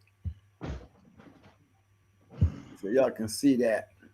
I'm gonna just leave that right there and put it on the chat. The link. Hey, Mike, am I back on the screen? I don't see you back. I got you. Okay.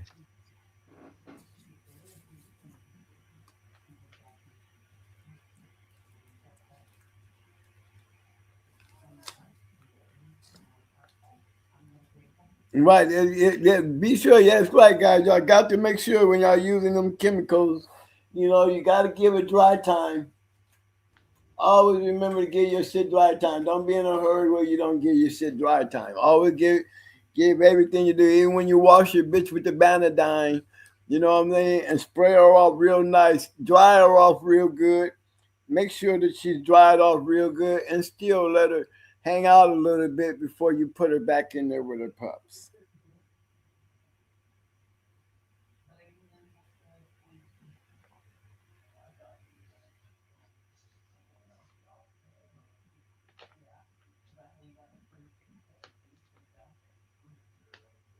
Okay, guys, just give me a minute here. I'm writing this information down. Let me see if I can pull it up so you guys can see what he's talking about here. Okay.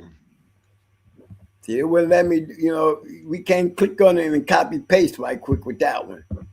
I cannot find Ella. She in the house? I don't know. I thought she came in the house.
All right, fellas, you see that?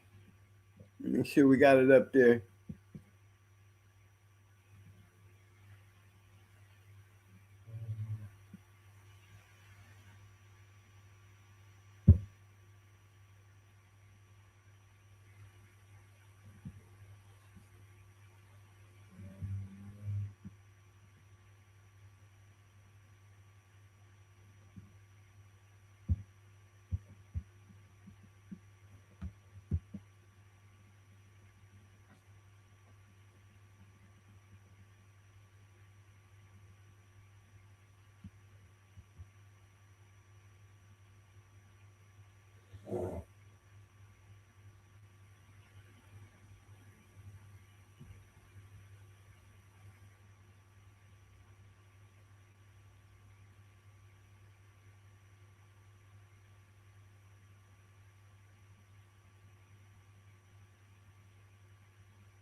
My question is, how much is what's a good place to get this stuff from, fam?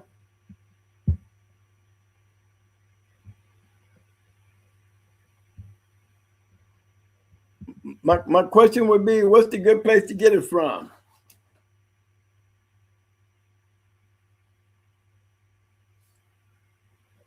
In the woods. I feel you on that one. I was just trying to see what the cost of the bag was. Anybody catch the cost? I didn't catch the cost. They sell them on Facebook and Marketplace. Okay. I guess we're going to check the Facebook Marketplace out.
Yeah, I'm still here, Honey Badger. I'm here.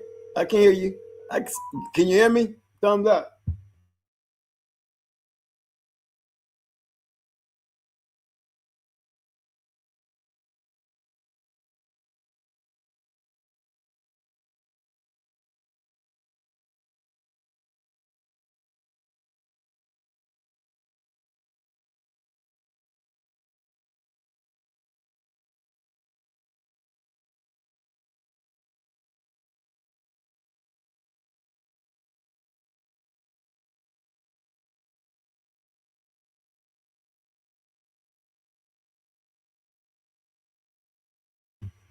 Yeah, we still in there. We still in there, honey badger. Say, got your dog looking like Rick Rube, just pulling the chain.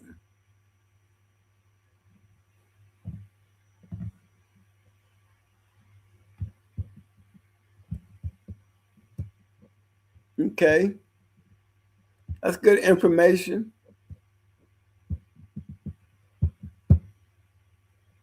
No, let's. Hey, I was looking at a. Now that we didn't got we didn't got into the taking care, how we taking care of the dog thing. I hope everybody want to give anybody got any good information out of that today. We could throw a thumbs up on that one because that was some good conversation. You know, there's gonna be some things that we can go back on later on, you know, and go more in depth. Like I said, the milligrams, the front line, and all those little things that anything that helps. You know, especially when you're feeding a couple of dogs out there. You know what I mean? But I want to pull up some pads right quick before we call this a night tonight. I like pulling up. I seen some new lines out there, man. That some of these guys, boy, they got some old dogs that they got lines of them. That is so tight, you be like, well, damn, that it's so tight. How do you know that you keeping it? Is when it's tight like that? How you know when you keeping it right? You know how you say it's so tight that it's right? Or in the dog game, for us, many times we say keeping it tight and hoping that it's right. You know what I'm saying?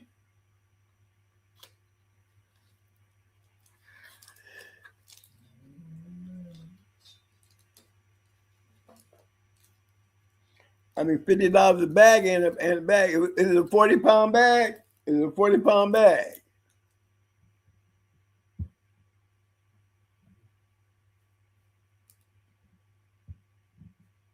Be a good question. 40-pound bag.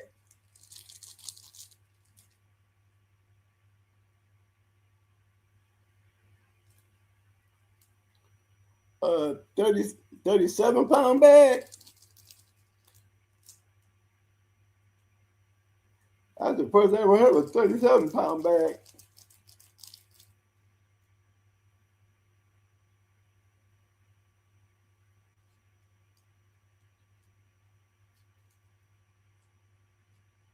$32 by $32 is a 40-pound bag. How much? I wonder how much that 32 by 32 is. That's a lot of protein, a lot of fat, but that sounds good.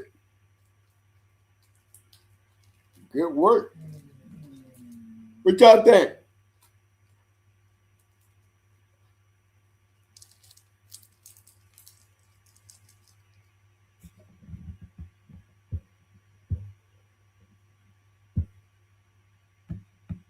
You know, I like to see you know, more on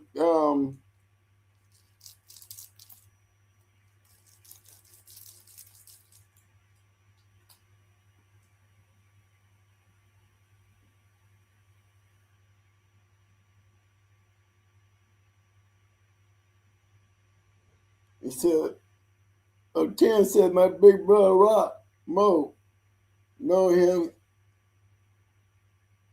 He told me about the pig shot today. Oh, okay. Oh, okay.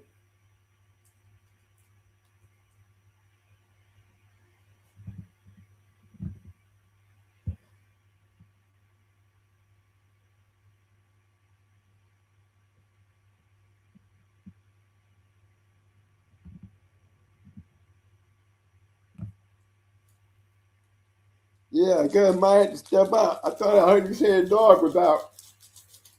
Is she in heat too? Oh my goodness. Is she in heat?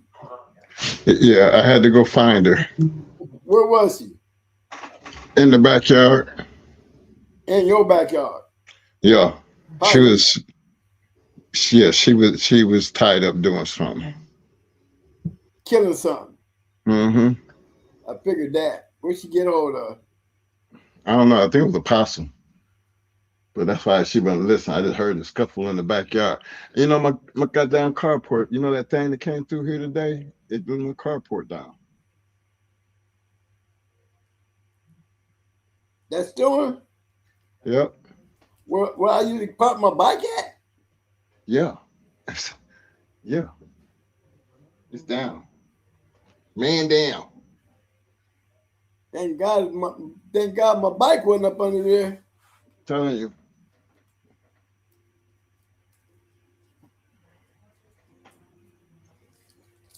You already know she was. I mean, that's the good thing because she already knows she always run to the back because she always knows she's something back there for her to get her hands on. You know. Mm-hmm.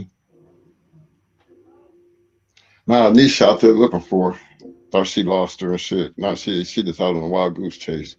She left her phone here. I can't even call her to tell her that she back at home. So your wife out running around looking for a dog, like, oh my God, I lost this boy's dog. Oh my God. Yeah. Oh my. I can't call her off either. So she's in the truck riding around. Yeah. Screaming and hollering for the dog. Yeah. Oh, she's gonna be pissy. Oh, she's gonna be super pissy. And she gonna more reasons why she hates your dog, Mike. I know. No, but it's her fault. Cause remember, she the one lost her. So it ain't me. So that's why she out there looking. But yeah, I just can't stop it. I just feel sorry for her because she really thinking, damn, I didn't let this man's dog get away. Oh hell no. She being a trooper, Mo. Oh yeah.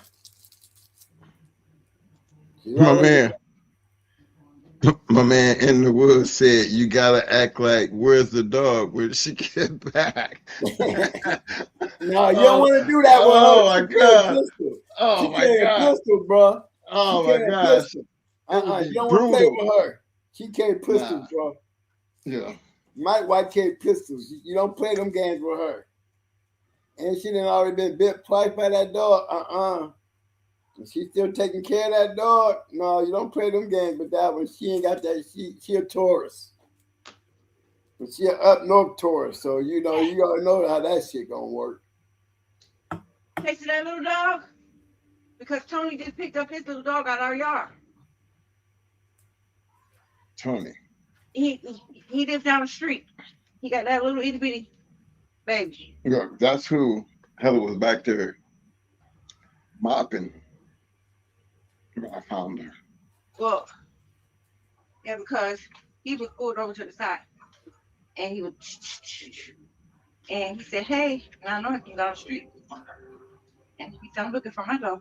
He said, I'm looking for my dog.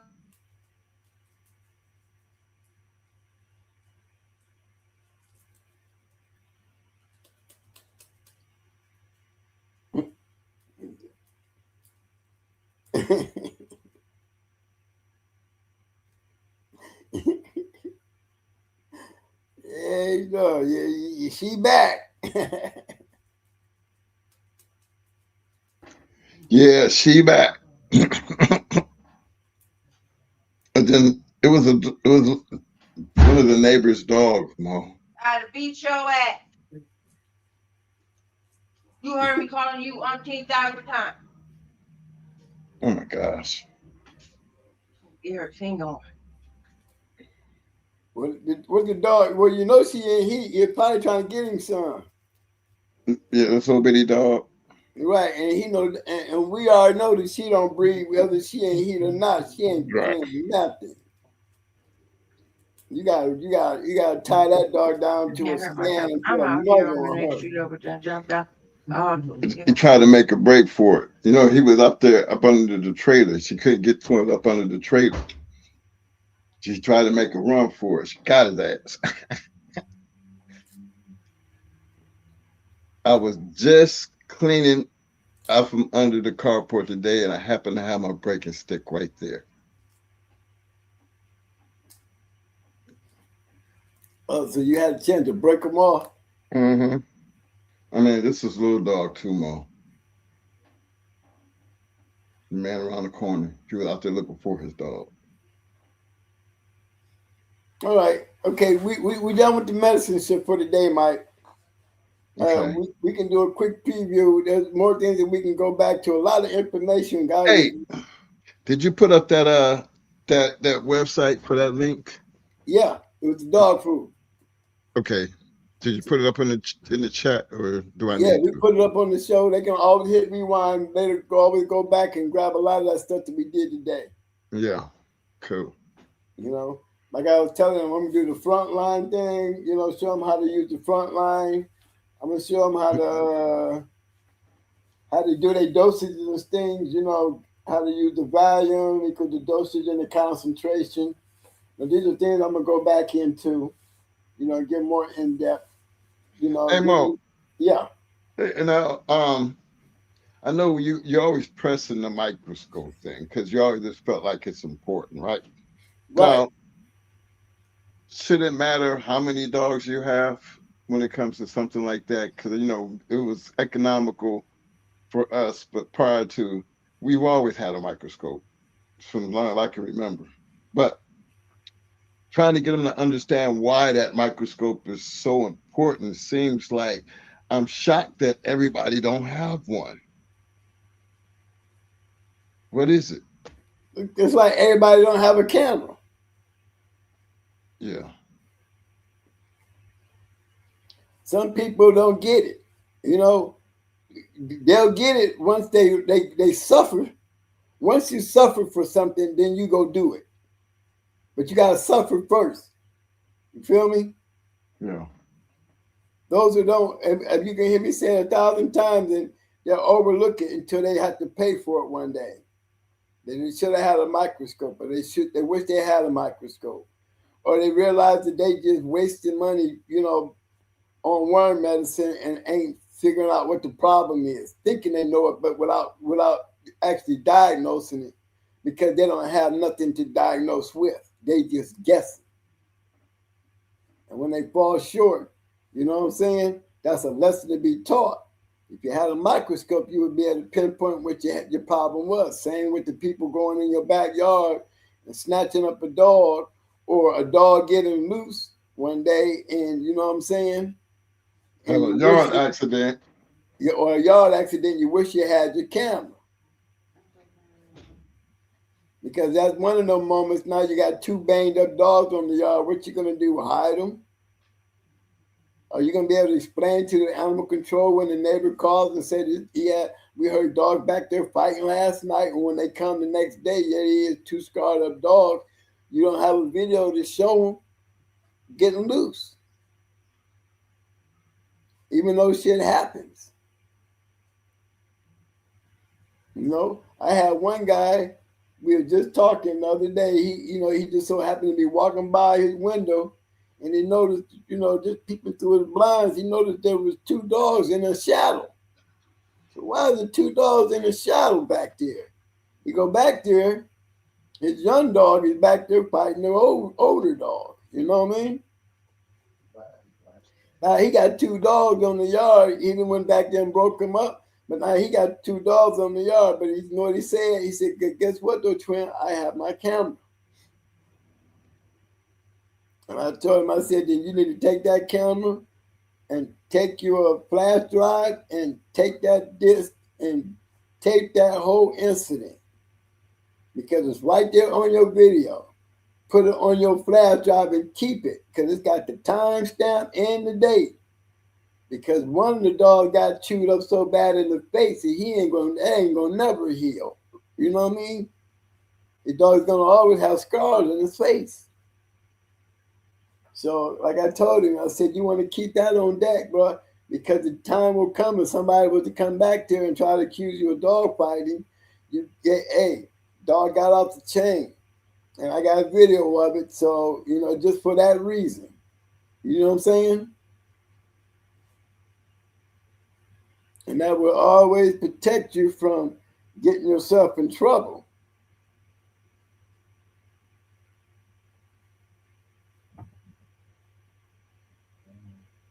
My man said, "I got 3 of them."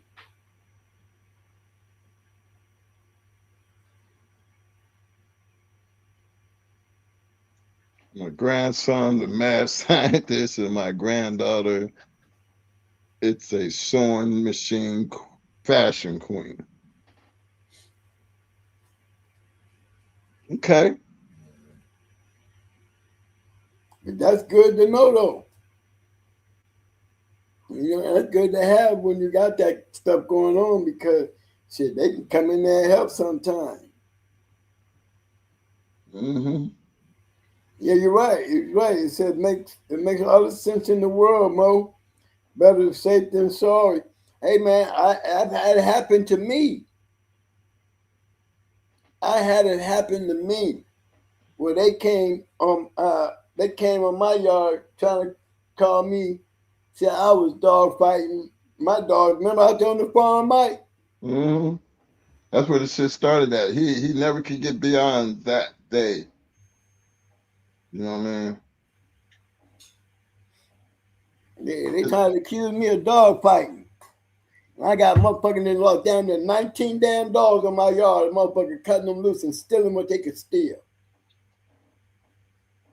Them cameras got out there, put all that shit to rest. Mm-hmm. Got the dude even trying to cut one of my cameras, the one I ran over. I ran him over because he had a hammer in his hand, and I ran his ass over and then tied him to a chain and drug his ass back to my house on the four-wheeler. Yeah, I did. Yeah. Then they tried to get me and Mike for kidnapping because Mike hard talked him around his throat and made him talk English. As soon as the sheriff come, he wants to talk Spanish again. Mm-hmm. Well, I ain't gonna save your ass. You got all the shit on video.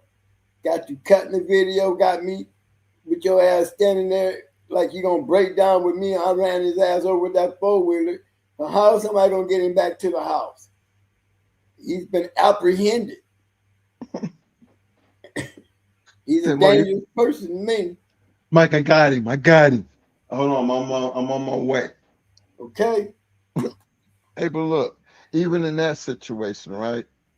You think about the 19 dollars that got stolen, the good ones was amongst the 19. Exactly. Man. I mean, remember, we knew what everything that he come down there. Remember, he was a part of every one of them dogs down there because remember he told them he knew everything. Yes, he was. And by the time we got to him talking that English, he told everything. He told us everything,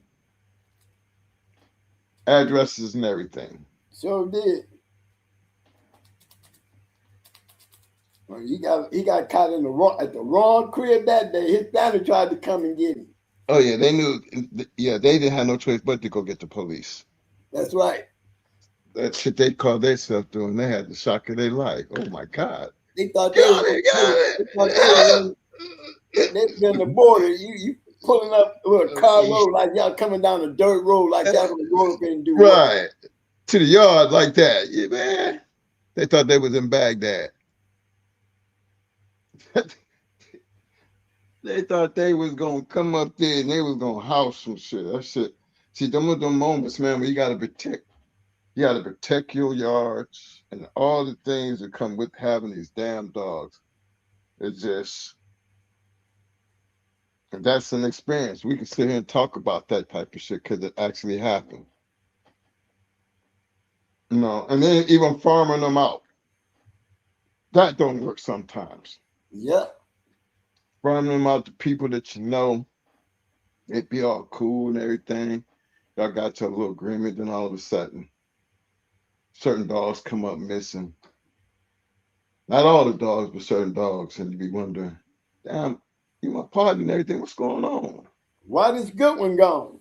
Right. Come to find out, he done bred the dog, got it over somebody's house, selling puppies or some shit. To you, the dog got away, dog got stolen and everything. I've seen some of the craziest things happen, even in the farming out process. You know, that's why I just pay to do and deal with good people. How do you know when they're good people? Because both people gonna have something invested time and something that they're going to share that investment together and see it through. And it just take good people to be able to pull things off, because the more good people you got around you, the better off you're going to be. And that's for real. But, for all the ones who, they be on that solo tip, I'm going to just put it like this. Our history shows us there's been a lot of great dog men. Okay. But in each one of them great dog men, it was other people that made them other dog men famous. They couldn't have never done it on their own. We had some that got out there and kicked a lot of ass, but you can't say that they had one of them bloodlines and everything that they was coming off their yard was just smashing people and they just took over the dog game. Because I've yet to see one of them yet. And stop me when I'm wrong, Mo, but I'm just saying. Even when it came down to Mayday, all them offspring, everybody else did that. You know what I'm saying? Yep. Everybody else did that. And I say the same thing about the way Protege Gambriel knew how he did it. You know what I'm saying? He did all that. Jamie did all that. Most Wanted did all that. When your dog get in other people's hands, it's no different than what Victor was doing and watching what other people do. But in that same aspect, you know what I'm saying? Didn't none of them people know each other? You notice how Victor spreaded that shit around? Because we was blind to everything until Victor actually sent you when they started complaining about them papers, and then you start knowing who all had them dogs. Yeah. You know what I mean?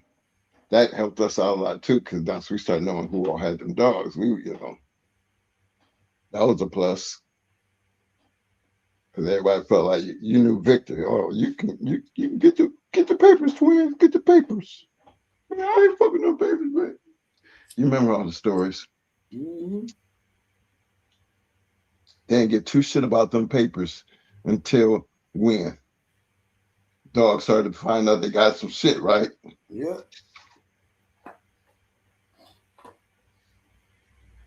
Mayday became a famous dog real quick after he was already lightweight famous after he won his grand championship. But by the time Brat and Luke Kane hit the scene, it just became a barrage of dogs after that. 600, Mariega, May, Chanel, Hunt. They just stopped coming out of the walls. There was so many of them up, like Victor couldn't even keep up with all of them.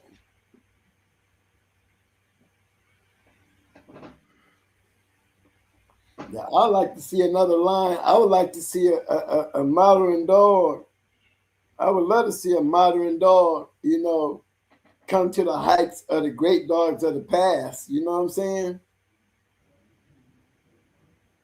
I would love to see that type of dog. Does that type of dog even exist anymore? Is there ever going to be a dog that's going to take down Jeep and Frisco and Mayday and Yellow? Yeah, I believe it is. It always does. Well, as far as years, it didn't take us that damn long. Nah. That's true. And even back then, we still didn't knock down Jeep. Even with Frisco and all those breeds that he had straws of that shit. Not even he was able to take down Jeep. True. And with all the breedings that James Garrett was making with Jeep, you gotta remember the man had a whole yard of damn dogs off of Jeep. A whole yard. A whole yard built strictly on Jeep.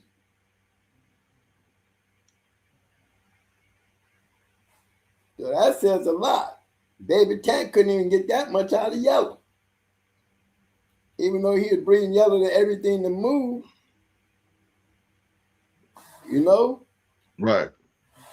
And he was selling them just as bad. You know, yellow was dead, and he was still breeding yellow.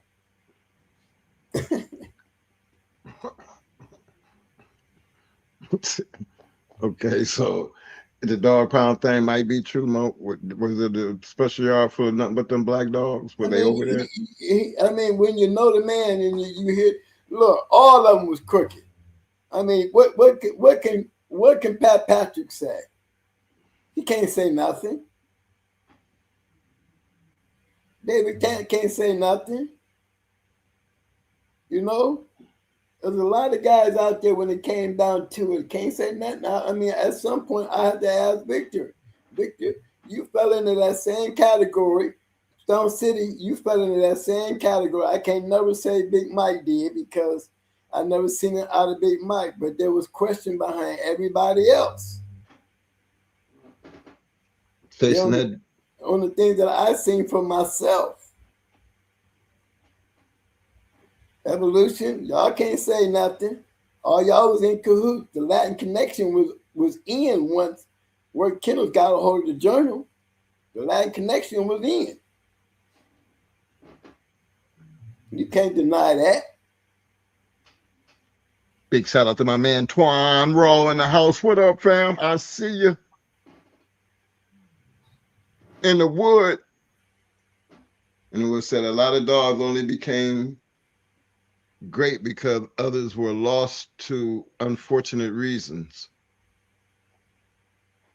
Well, I can tell you this much, though. A lot of the dogs that I call great,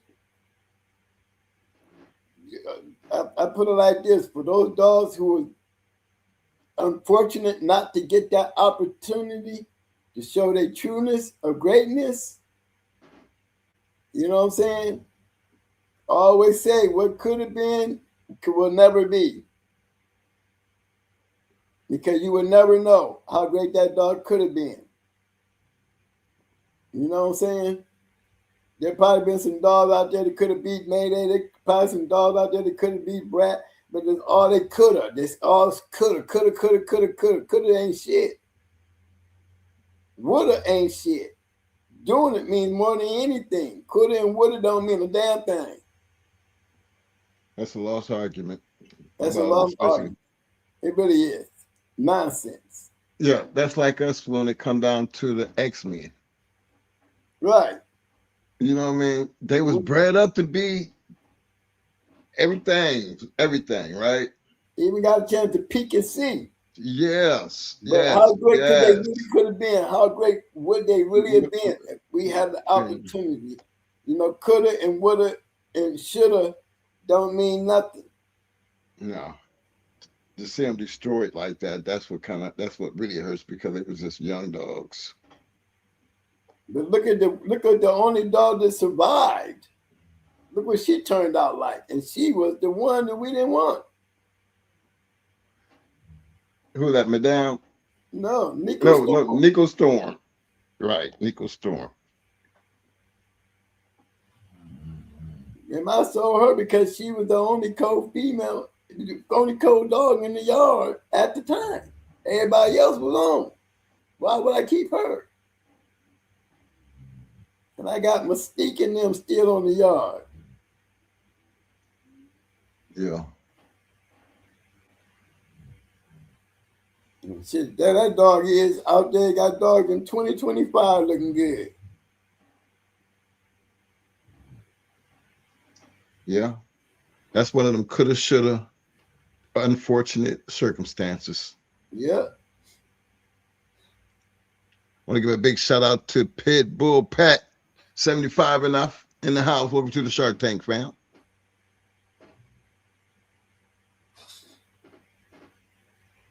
You know, and you know, it's one of the unfortunate things, like my man Sabri was saying, how his kids grew up with his dogs, and to see how the kids react. Man, remember, I reacted like a kid. I remember I seen my brother act like he had lost one of his real children.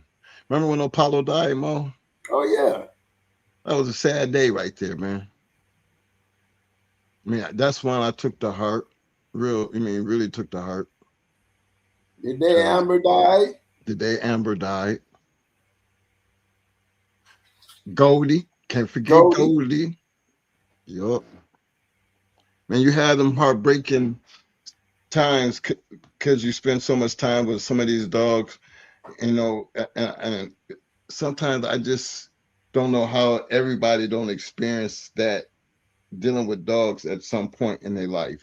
Like I got a neighbor got a dog that's so old, he blind, walk around coughing and shit, but he's still living, and they gonna let him just be that until the day he die. I can't stand to see a dog suffer, but as long as that dog ain't suffering and they just know his way around, blind and all, they put up with it. But they're gonna be so heartbroken when that little dog die. But this is all they have. So I just sit back and I just watch. And I just understand that feeling. I know it's a lot of y'all out here, y'all know what that feeling is like. But we all go through it. It's part of being in the dog game. Big shout out to my man Frederick Has Vibe in the house. What up, fam? I see you. Shabir, Mo, and Mike, y'all got any interaction with that LG stuff? I'll tell you what, I wish I did. It's the real shit. Cause the LG, I told you I was an Eli man at one time, and the LG was definitely on my radar. And they was open to the public too, bro.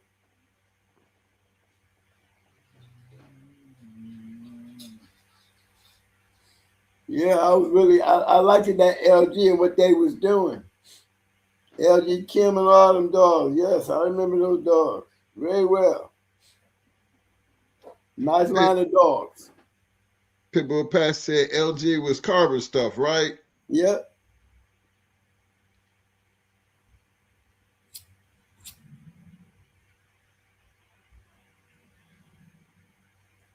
That was bad when them came down off of, man.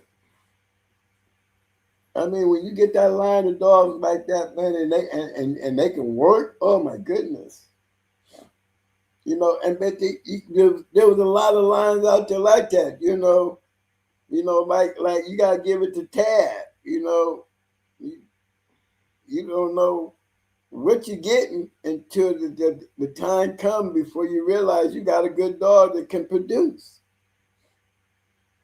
That's one of them things that everybody wish they could have. Everybody claim the fame, but everybody don't get the chance to feel that level of what it really looks like to have one of them type of dogs, Look how long it took us. Look how long it took some guys been doing this shit 20, 30 years and can say they had good dogs, but can you honestly say you had great dogs? You can sit there and compare your shit to Eli. You can sit there and compare it to Art and Jeep and all these dogs and shit, but you're the only one can tell the story. What good is the story that you the only one that can write the book is you? I was just talking about old man Thibodeau. My man Pitbull said maybe down from Thibodeau. But I was just talking about him because when he got older, when he stopped doing dogs, but he kept breeding them dogs, he produced a lot of good dogs. He created better dogs when he started trying to produce good dogs. Mm-hmm. In his older days, he produced some of the baddest dogs that he did. The whole time he's sitting up there trying to produce some good dogs that really could work for him. When he started breeding dogs that could work for everybody else is when his dogs start blowing up. Yep. And that's a good name to remember. That email bitch, look at them dogs. He was like email Thibodeau's Emily or some shit like that. Register married. Mm-hmm.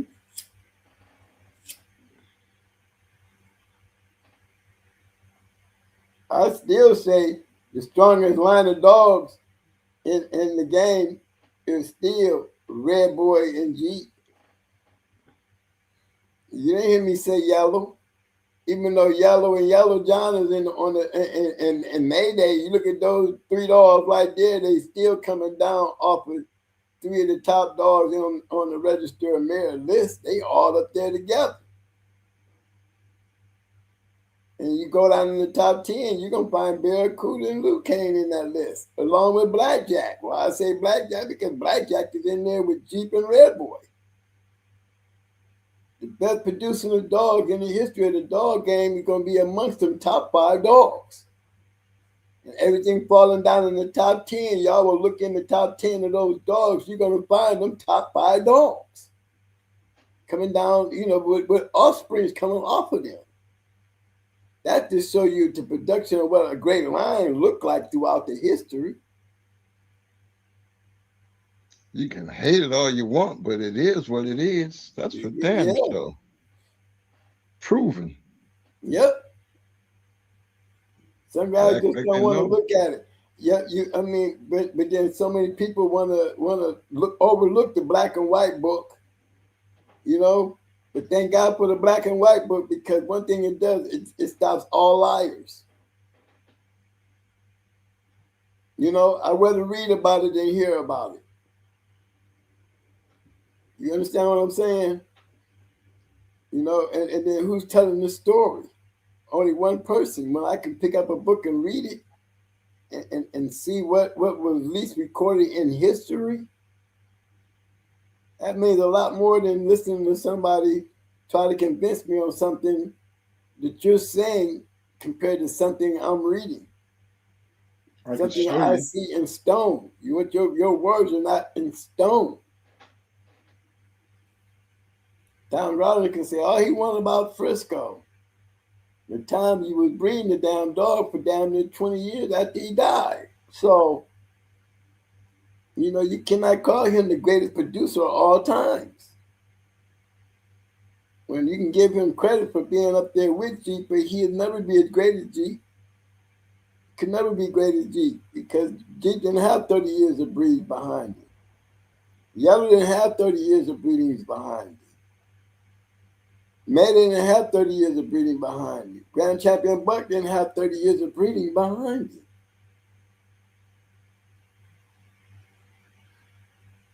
You have to look at it for what it is. You need to put an asterisk by Frisco just on that fact alone. Look how many asterisks that the dog game had to make adjustments to goddamn Frisco. Frisco was winning, getting dogs, making champion all over the world, but couldn't beat shit here in the United States. It got so bad that the guys was complaining to the journal about these dogs is not competing against our dogs. These dogs is putting this dog all on the Register of Merit list, and these dogs ain't even from the United States. So Howard Victor saw the problem, we're going to put asterisks by them. Why all these dogs all of a sudden got these asterisks by them? A lot of them is Frisco dogs. So you can't say that they weren't worthy, because if they was going overseas doing all this shit, it's just a matter of time that when they start doing it over here, maybe the damn, the expectations of the dogs went down a little bit, making them capable of winning like they was winning when they did start winning. Or maybe they started getting in people's hands in the United States that weren't getting in the right hands when they was here in the United States. You know what I mean? That he was doing better with his dogs going out the country. Big shout out to 1978. Lloyd said, I respect y'all dog knowledge. I respect you for the comment, fam. Appreciate the love. Pitbull Pat said, Jeep Red Boy best cross since the days of breeding dime dogs to Dibo dogs. Yep. You got to know that. You got to go back and really know that and understand that and ride with that, man. Yeah, but it just didn't work with them dogs. Look at Bolio. Look at Frisco. Frisco is still a Bolio dog. Those dogs, you got to just look at them, and just certain genetics in those dogs. I mean, when we say Kobe, we still talking about not only Jeep, we start to throw Red Boy in there. Jeep and Kobe is a line. They're line dogs. You gotta remember that. You know, we ain't got Red Boy ain't on that top 5, but he got 2 sons up there. He got Yellow John and Yellow. That's son and grandson, right? Yep. Shit, he got grandson, he got Yellow John, Yellow, and Mayday. That's the daddy, the son, and the grandson. And while you're at it, go over there and look at the bitch. You got a daughter off of him sitting up under the greatest bitch of all time, Honey Bunch. Is awesome, baby. The daughter of Yellow, a cold bitch. Out of all the registered male bitches on the list. And maybe of the alphabet, you know what I'm saying? But she will always be recognized under Honey Bunch. I want to give a big shout out to my man Sabir. I feel your pain, fam. You feel my pain, man. You feel my pain.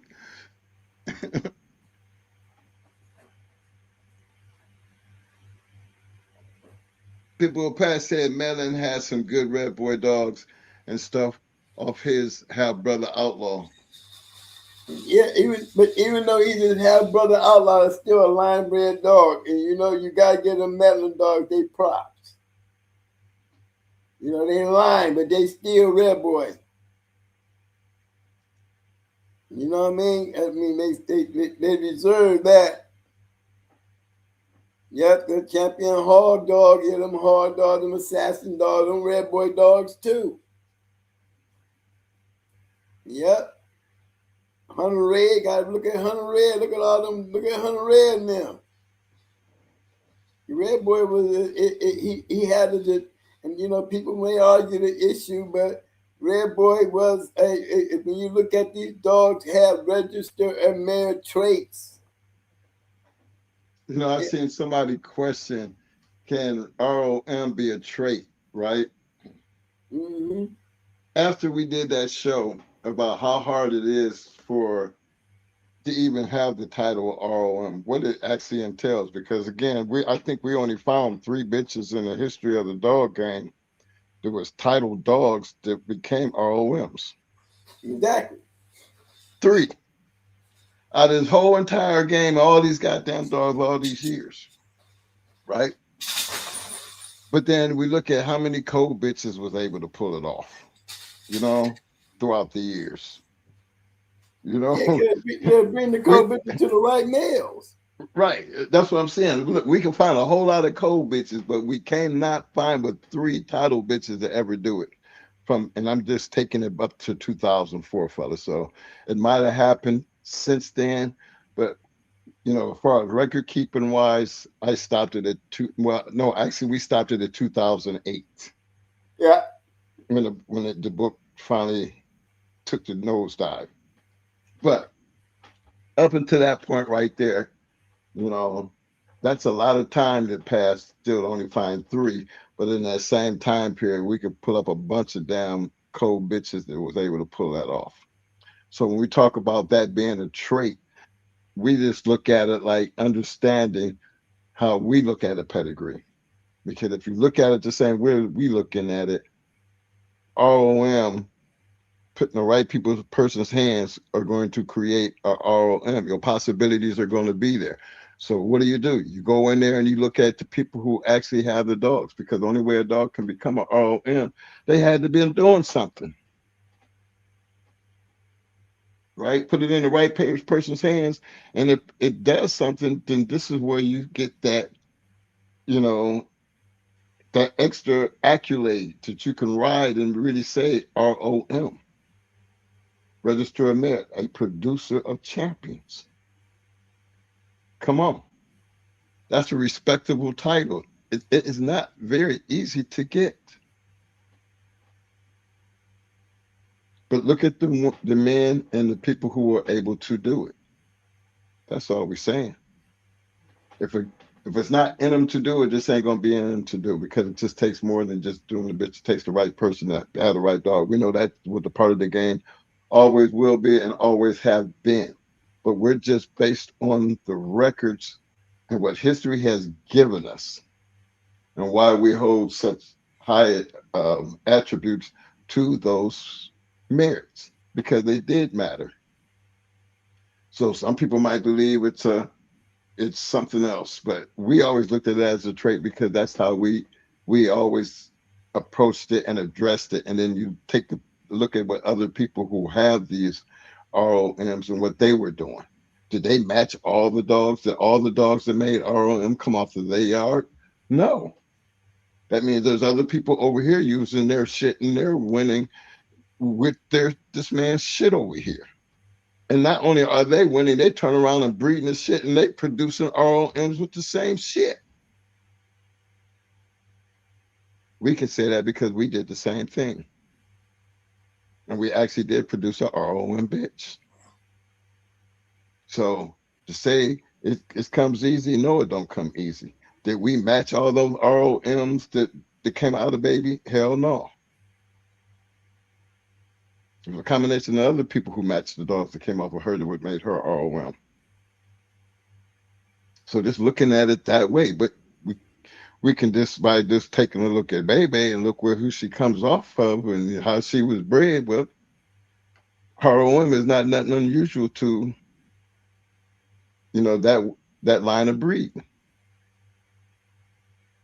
But again, take a look at the people who was having the dogs that made it possible for them dogs to become ROM.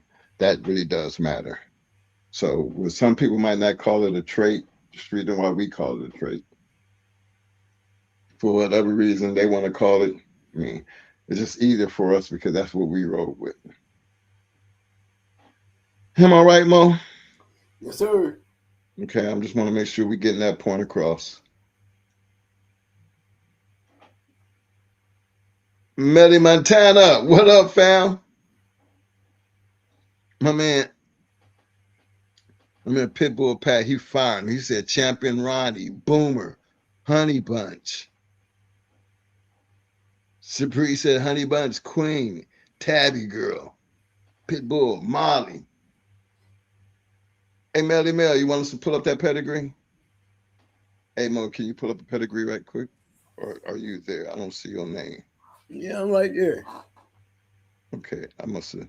I'm still in the vision. Yeah, okay. Hey, I'm gonna give me that number once I get set up. Okay.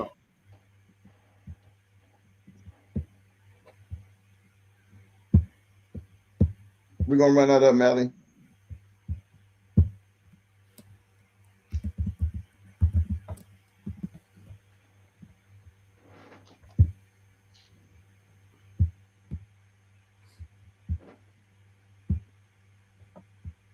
Hey Mo, why you doing that? I was gonna talk about that, everything that we went through when we had all them 80 dogs out there on the yard, right? Mm-hmm. I remember on that weekend, you was like, hey man, we got to break the yard down. You ready? You remember that? Mm-hmm. Hey, give me that number right quick. Okay. 153 992. Okay, go ahead, bro. I got you. When that was a hard day for me, wasn't it, man? Oh yeah. Because look how many times you had to convince me, man, you too goddamn soft for this shit. Oh, I like this one. I see old behinds up in this biatch. Hold on, here I come. Oh, bullet.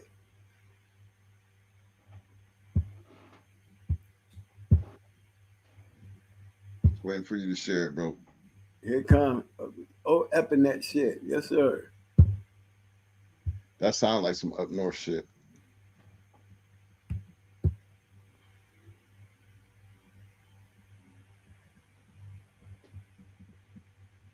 You got it? You see it? Yeah. Champion Epinet Victoria. Epinet still with some good stuff though. Epinet, there was Dog Man.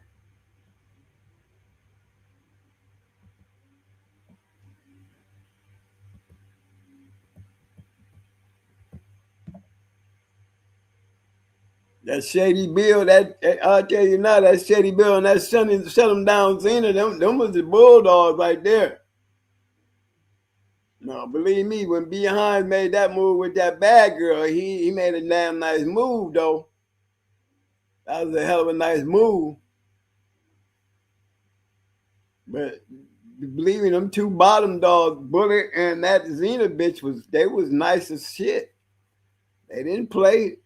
That's the one that spoiled. Bullet was the one, that got Fat Bill mad at us.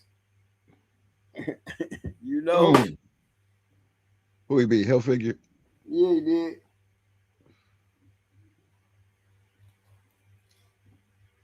But remember, he also had migraine. Maybe Bob had migraine when he lost Robert T.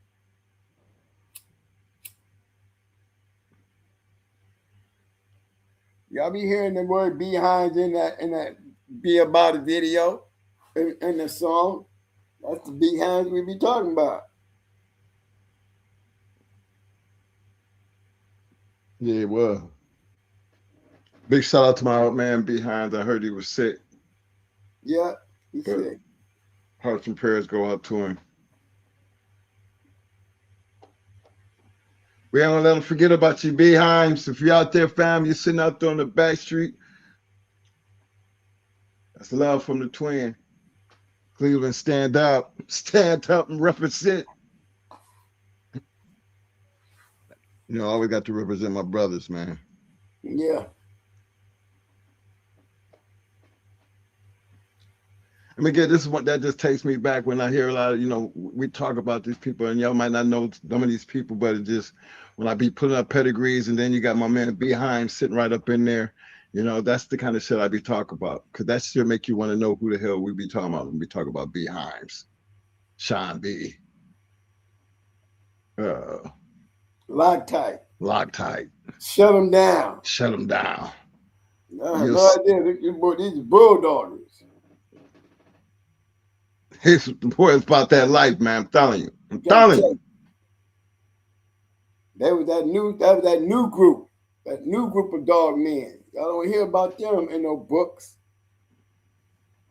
We're still looking at pedigrees with them popping up and shit, but a lot of guys didn't know that there was a whole new stage of the game back then. Abrahams, McNasty, and then after all them, you still had the Hoorah Boys, you know what I'm saying? Gino Boys. Yep. The OG Posse and Shady Days and Crane Valley. There was a whole new group of damn dog men out here smashing shit. Mardi Gras. Them boys wasn't playing around. Boot camp. Them Kennels was not fucking around, y'all. These dudes was hard to beat. Had great dogs, too. They had great dogs. Not just one or two. Dudes was on a mission. They was on a mission. I got another one coming up, too, Mo. Okay, I'm ready for you.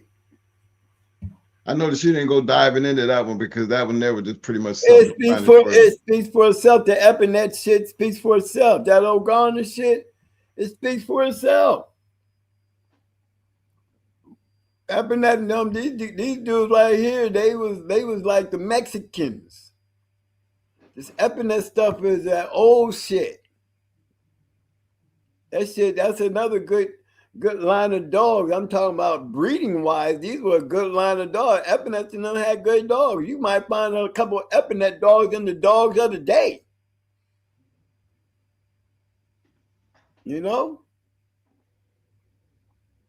I don't take nothing away from them, but I can tell you about these two down here at the bottom. They must, for these guys here to make a breed into the Epinet shit, it speaks for itself. It definitely speaks for itself because, goddamn, shut them down, taking Xena the Bullet. I mean, your damn near neighbors. You're pretty sure you know what kind of Bulldog Bullet was. So I can clearly understand why you took Xena to Bullet. You know what I'm saying?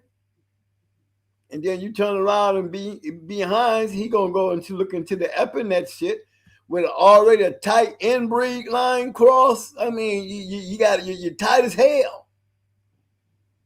And you coming down off of that champion, a producer, best believe he know better than anybody first. And look what he got out the deal. You gotta remember, we got this bitch right here, champion Epinet Victoria. They got JW as the breeder, so that means JW must have bought that little Heinz bitch. But you best believe that big head bitch right there. You can tell them old black dogs, man. We talk that shit about them black dogs, but you got a real good black dog. He's hard to whoop. He's really hard to whoop. Talk and say what you want. It's a very hard task to beat a bad, good black dog. But if there's one out there to whoop his ass, it'd be one of them red ones. I always talk shit and say that. I'm always going to say that. Because we ain't never lost to a black dog. Never lost to a black dog. Nope. That's crazy to hear me say that. I know y'all hate to hear that shit. I'm just saying. It is fact. All our years, never lost to a black dog. Let me know when you're ready for that new number. Yeah, I'm ready for it. Okay. You write it down because I'm going to run off some of these chats right quick because they got some good ones out here. Okay, run it up. Okay. This is the number right here, 716-679.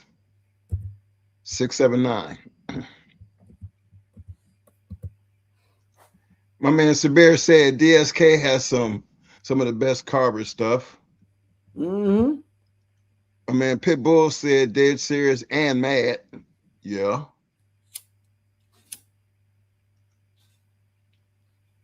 They just bred a straw off of Richard Ramirez and got 2 pups. You know, I wonder how that straw shit is working out. I mean, I see small litters, but is it always like that? My man Carlos Regas, what up, Carlos? Carlos said, I was just talking about that Xena type stuff today. See, still pops up in conversation, so it must have been one of them serious ones. Okay. DSK Tina was a savage. Few talk about how rough. Who was that? That was man Sabir. Okay, Mo, I got you. You diving in. Yep, shut him down, Grand Champion Manny. Look at it.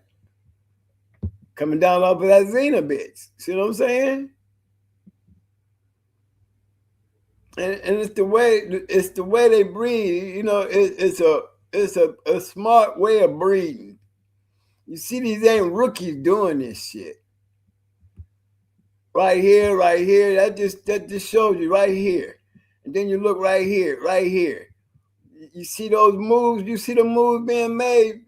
Guys, they throwing good dogs, but the key is what you started off doing back here and doing right here. Look how backwards it's going. It looks good in the pedigree, but look how backwards you just went. You're getting away from all this. All this is already good work. You even got the good work here. You're maintaining all this. But when you start doing this right here, you're losing it. I mean, it don't impress me after that. Because you're bringing all this good shit to the front, and for what? For what? Show me something. Offspring, nothing. Is this where it stops at? Any siblings?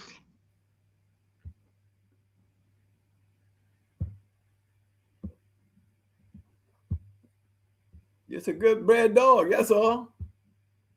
It's got all the right shit in the background. It got all the right shit. You know, the triple ones, I don't take nothing away from you. But you got too many damn good dogs and you got too many good crosses not to give me something at least in 1 or 2. 1 or 2, something. You're getting away from what everything else was bringing back from here to come up to here. And you were dragging Manny along. You're dragging Manny along.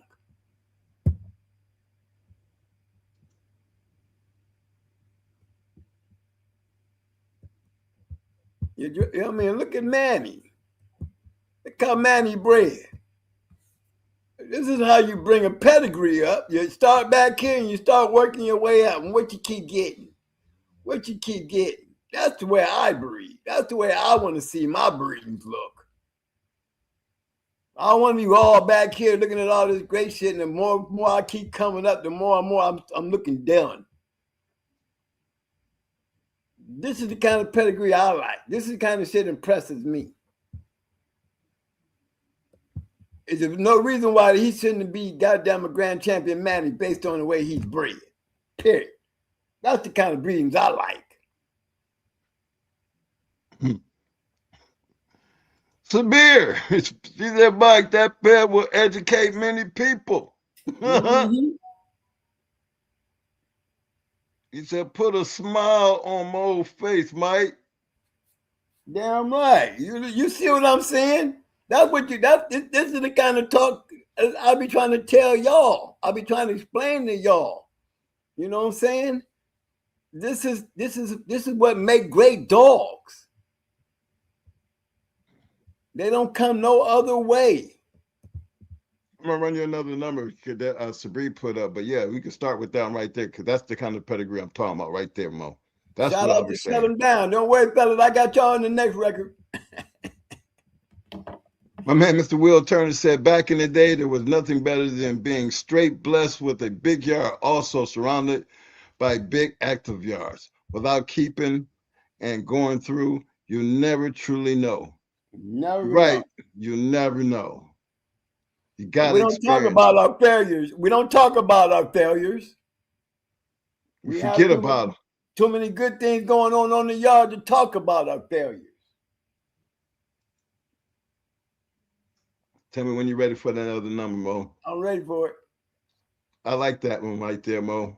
I do too. I love Manny. Yo, Straight out of the hood. Straight. 216, baby.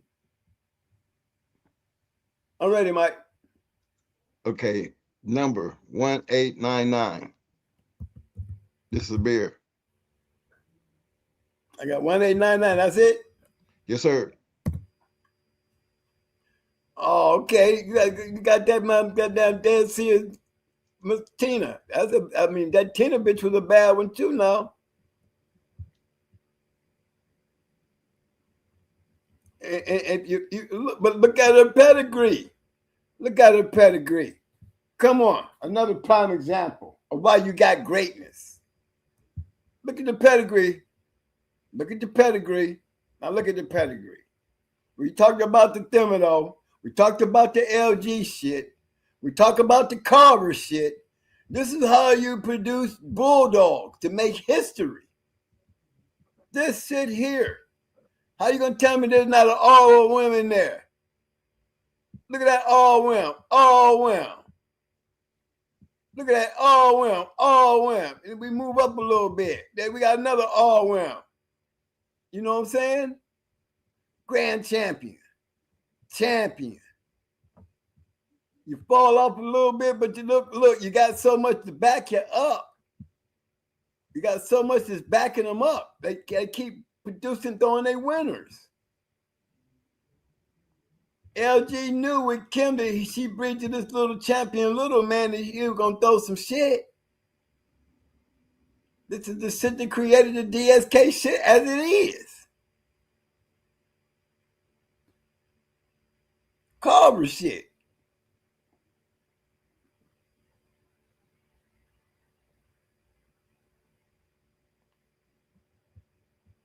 You know, she could never produce herself, though. That's for damn sure. Tina never did produce herself. Redman was a good one, but Trina never produced herself. Look.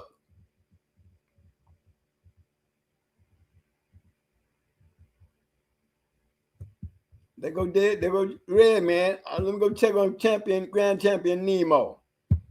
Anything close? Well, look how he bred.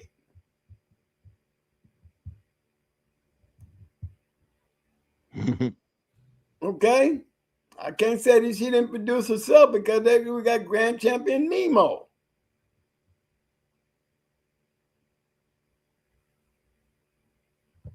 Look at that email dog I was talking about. Remember when I was talking about him?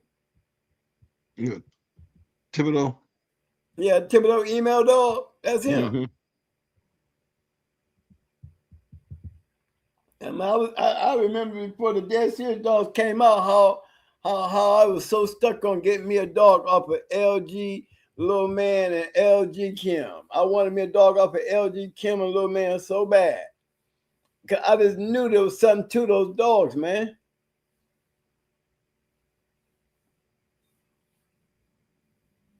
No, they was throwing some dogs now. They was active. Them dogs was winning. Hey Mo. Yes, sir. Who this say? He says, yeah, okay, you got it. Look at Champion Red Man, another bad one. But damn, that's them the kind of pedigrees I be talking about. These are the kind of dogs that made history. You know what I'm saying? And you can see why.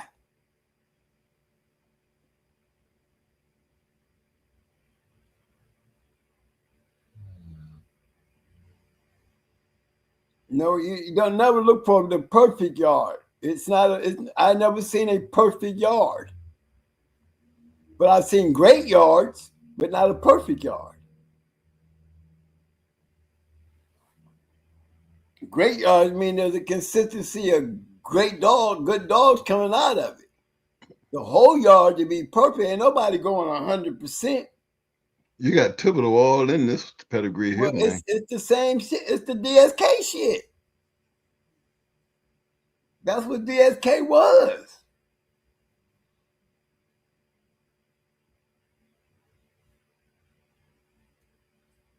Yes, sir. My man Anthro said TDKS Yard Boy had that dog from LG's champion Scarface that lost game to grand champion Stepper.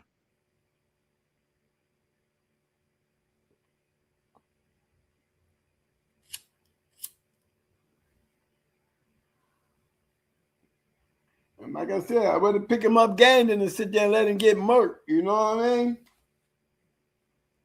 I mean, that's for damn sure. You on the grand champion, get your shit, man. Get your shit. You already lost your money. Now go get your dog. You know what I'm saying? You lost your money. Now get your dog. I mean, you know how many dog men can't do that? Do you know how many dog men in the history of the dog game that couldn't even find themselves able to do that? You know how many great dogs could have got picked up game and who were just left there to be destroyed and humiliated after giving their all because of a dog man that didn't have the audacity or the fortitude of a real true dog man to pick up his shit and go home as a loser with a game dog. Yeah, that just irked you, don't it, man? Every time you speak on it, you just be. I've seen it so much. Disrespectful to the dog. V Doobie, I see you, fam. Welcome to the Shark Tank. He said, there are some good game dogs. I witnessed them in action. Real hardcore hounds. Yeah, Radar Martell was like that. Remember, hey, how long is it going to take for you to pick up Martell? Goddamn. I mean, what more can he give you that he haven't already gave you tonight? Do you really want to see him go out like that after such a hard night? Really? True dog man will get their shit up. Pick your shit up. You know you lost. This is not how you gonna lose. You gonna lose as a dog man, or you gonna lose as a coward? You want to see your dog sit there and holler and lay there and get murked? So somebody can put out there, murked his ass? Because you didn't have enough fortitude in your days of the dog game to have honor to pick up a dog that's game. How game do you need to be?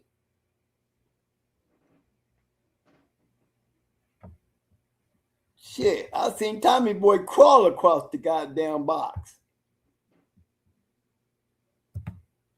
That's game.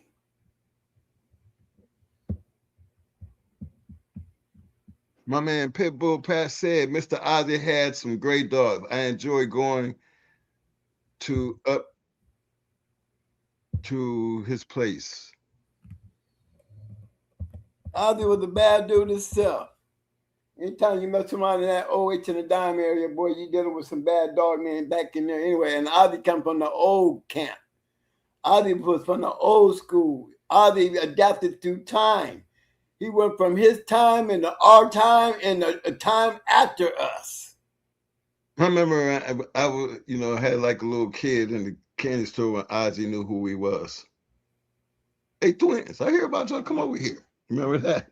Mm-hmm. That's old Ozzy Stevens. What? The great Oz? Oz. I mean, B.O. and all, Behind and all them guys, they knew that old dude. Remember, look, we would have had puppies off of Amber and Ozzy Stevens, Homer. If he had answered the phone. Ace, if he had just been home and answered that phone.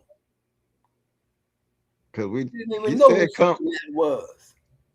Right. We just wanted to go see Ozzy. Remember, we took Amber to Frank Walker. Remember, T.O. bred the Stonewall. He was a rocker Stonewall man. He liked the Frank Rocker. He believed in Frank Rocker shit. If you was a dog man that had some bulldog, we was trying to find your ass. My man Sabir said, Mo, like they say, pride comes before the fall. Always do. Always do. No. You ought to see me when I used to be a game testing man on my yard and I had to put one back on the chain. I took that dog back on the chain, put that dog back on the chain with honor. I didn't have no problem bringing that dog in and bringing him back to life. Because when it came down to me, if I'm going to be doing some old ornery ass shit, I'm going to do it on my own damn yard. I'm not going to go out there and promote my ignorance. I'm not going to let nobody see my ignorance to my dog.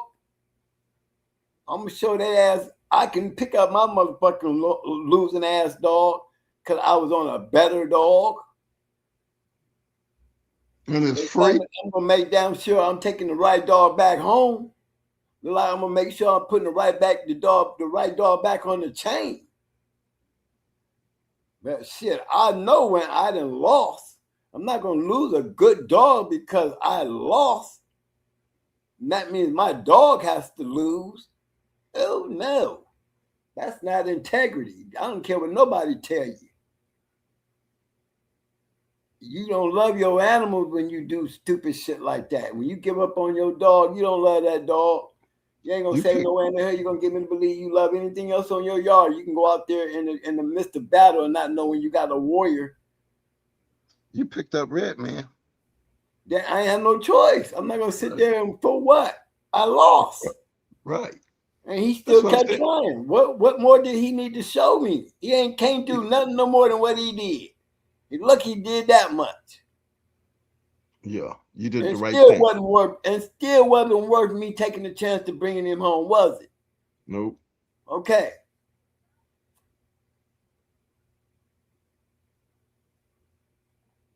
But I did the right thing. You see what I'm saying? Yeah, you did the right thing. I didn't leave him there for everybody else to put him, you know what I'm saying? What kind of dog man would that make me look like?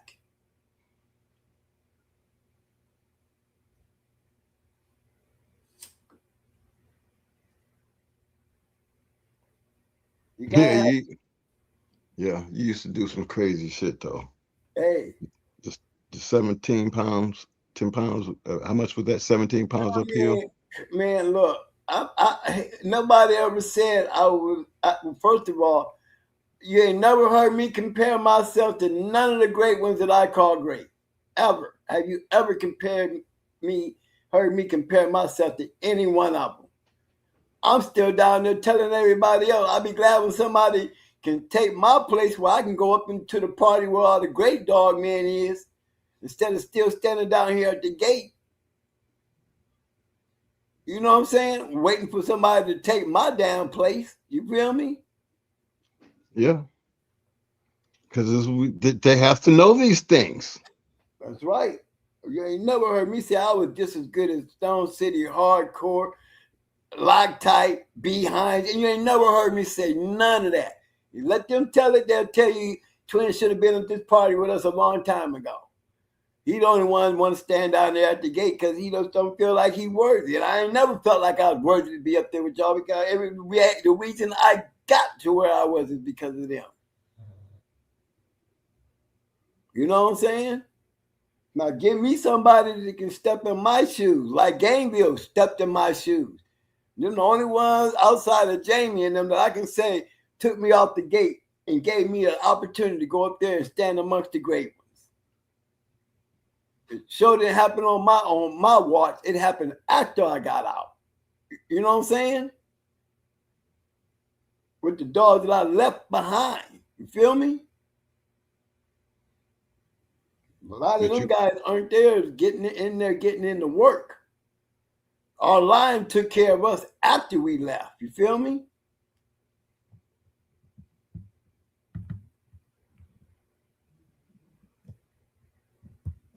That's the point.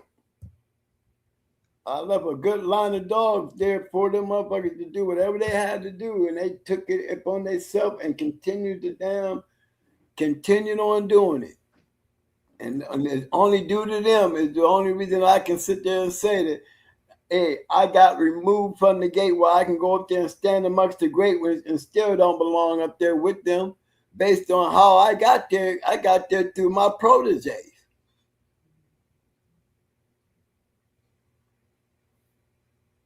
The Going Hard Dogs put us where we at today. You know what I'm saying? My man Sabri said, listen, this from my heart, twins. Y'all just don't know what y'all do for me. I don't know about no one else but for me. I just want to say thank you. Well, Sabir, I want you to know from us, we appreciate your comment, fam. We appreciate you being here and sharing your information and your knowledge.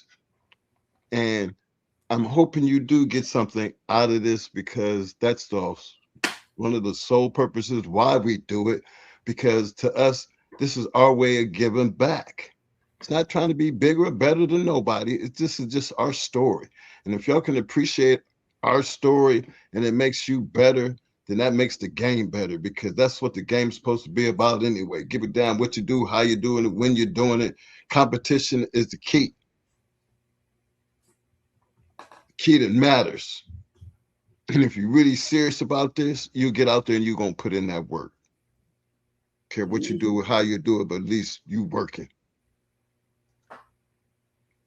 Mr. Will Turner, he said, when you step in there, you're worthy.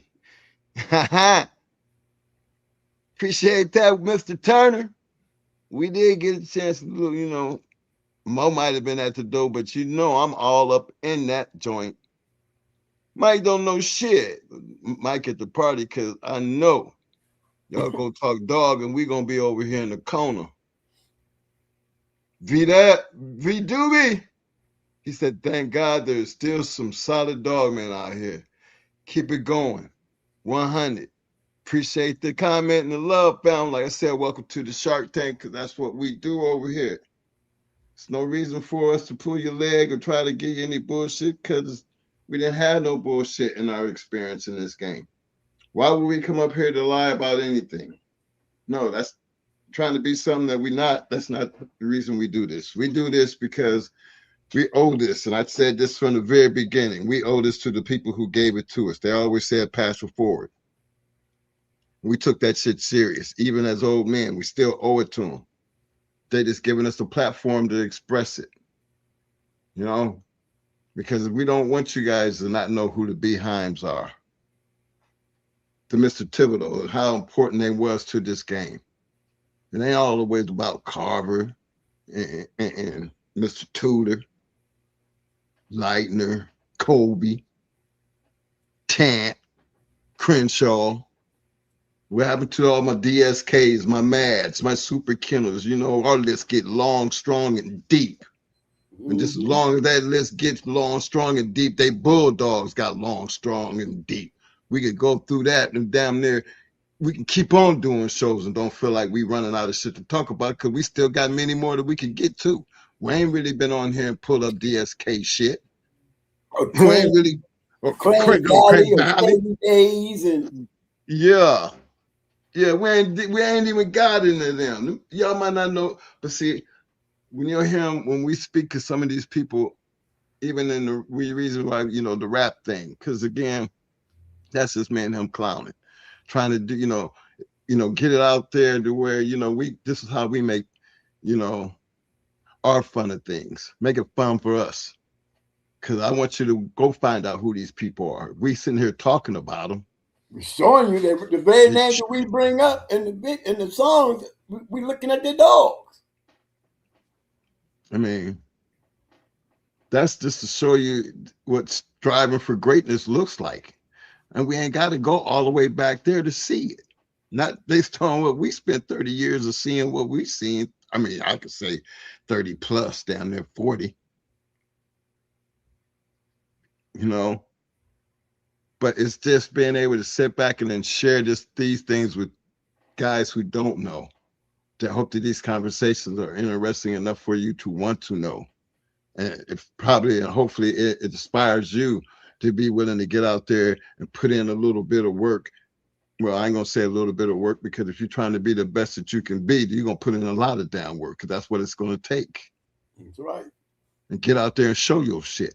How many guys can sit back now and say, well, when they see Grand Champion Tornado, look at the guys who know. They can look at the bottom of Tornado's pedigree and be like, I know the guys who knew that guy, that breeding right there.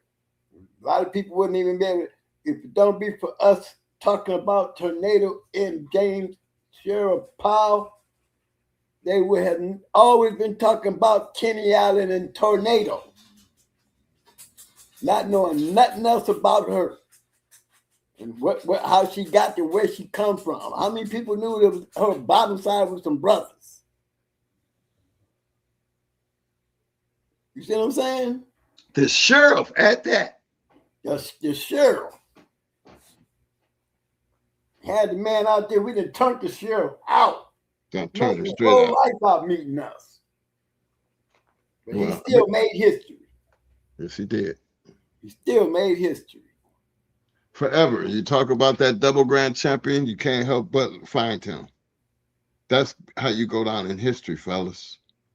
So when you look at her paper, I want you to look at her papers just a little bit different. Because that same man is the reason why we got into Bulldogs. So blame it on him. That's right. He could have left us walking down the street with them Doman pinchers, and we still been all right. But no, he didn't want to leave that. He was just that kind of guy, and I'm glad he did. Yep.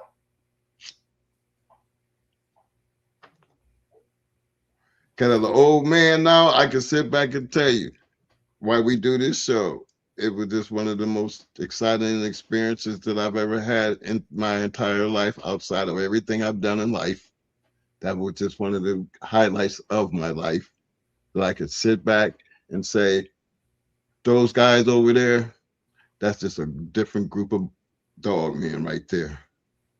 They just different, and to be a part of that makes us just different,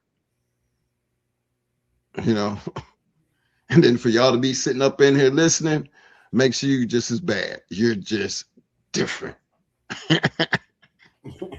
That's all I can say, man. Because what can you say, man? How do you explain this shit? I can't. I don't even try no more. I just say we just all gonna be different. But the love of the game and the love of the dogs go hand in hand. So You start breaking it down now, niggas 111. hold on. Did we get? I think I did get all the pedigrees. I wanted to just make sure because I didn't want to leave nobody out. Well, we was on Grand Champion. I mean, I was on Red Man looking at that pedigree. I mean, y'all see what great pedigrees look like. Y'all know what kind of stuff tickle my fancy. Always have. It's always them great dogs, man. Them great dogs always have great pedigrees. Look at that. I always say great dogs have great pedigrees. Can't deny that, gentlemen.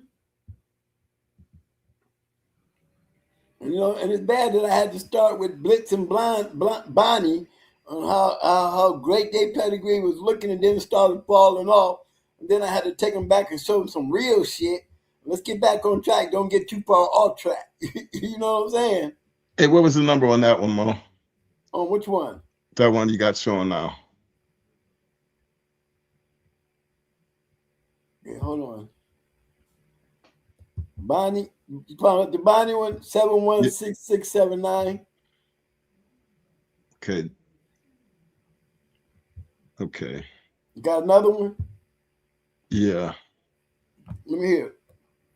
Okay, just want to make sure here.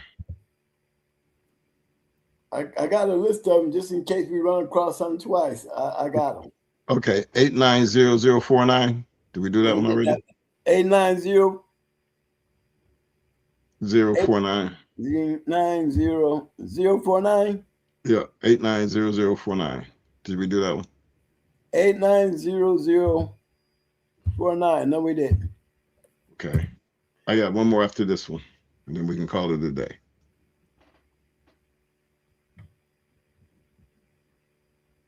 Okay, you see? Yeah. El Drago. That's from my man Melly Montana. All right, Melly. I didn't forget you, fam.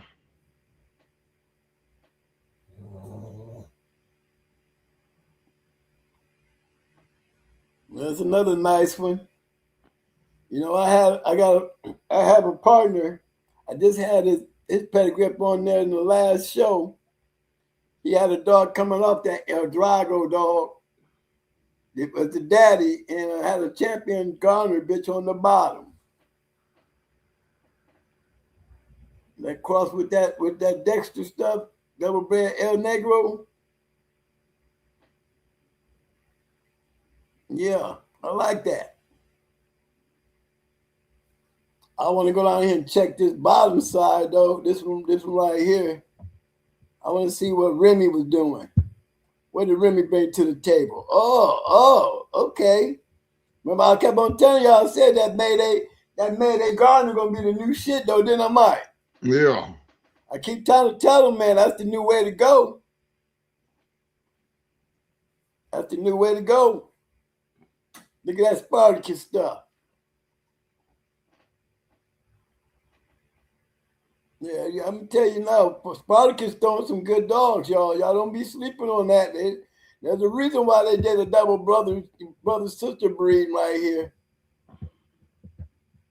Best believe they was locking this in. There's a reason why they was locking it in. Must have been some good shit for them to do a brother sister breed. Then to take it into that Garner shit, best way to go is brother sister breeding. You gotta go out. You go brother sister breeding, you gotta go out. No need to go back in. You need to go out. And what better dog to go out with a nice ass motherfucking dog like this right here? Don't care the color. Color don't mean shit. Look at that. That's the way you go out. I'm trying to tell you, you cross that damn Mayday stuff into that new Garner shit out there, boy, you're going to be seeing some bulldogs. That's a nice breeding. Nice cross. Somebody got the formula. Somebody looking at got it. Somebody got, but it's a smart move. I mean, y'all heard me say it before. You take the garners, you take the brother sister breeding, and you go out. You got to go out cross. What's the purpose of making a brother sister breeding if you're not going to make? You got to have an outcross to go to next. That's your best move. You got to go outcross with that shit.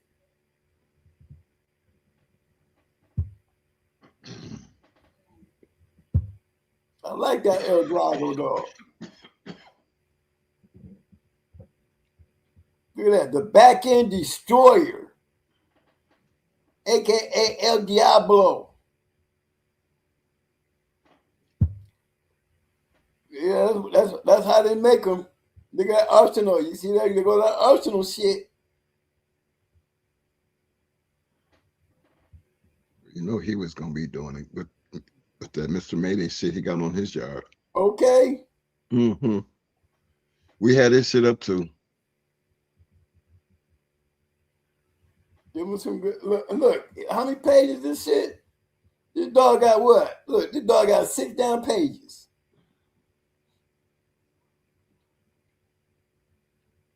6 pages. I'm shocked that he's not an ROM over at 6 pages. What's going on? Well, I mean, guess what? Is it too new? When you got Tom Garner breeding, when you look, the only way you're gonna get it back is when you see that. You see that right there, right? You see Garner, right? That's why that dog got 6 pages, because all the rest of this shit is being sold. Tom is breeding this shit and he's selling it. And what y'all doing, what they doing with it, they taking it and breeding because of the Tom Garner dog.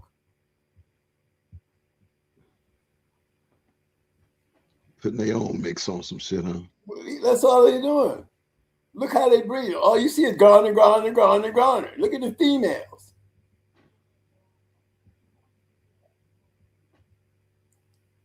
You see what I'm saying? Yeah. That's all you seeing. Garner. If you don't see Garner, you see something else. But where is the match dogs at? Where's the great breedings at? All them Garner dogs. All these are dogs being sold. That's how big his pockets is. He studies selling dogs. And people study buying them. Buy them another Garner dog and sell them. And next thing you know, what you got? You got a bunch of Garner dogs being sold. I see Tom Garner's Ray Lewis in there. Yep. Off her. El Drago. Mm-hmm. Of that crybaby bitch. Again, another dog being sold.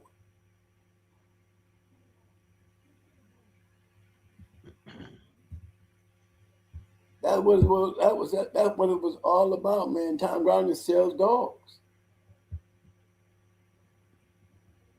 That's what Tom does. Always have done.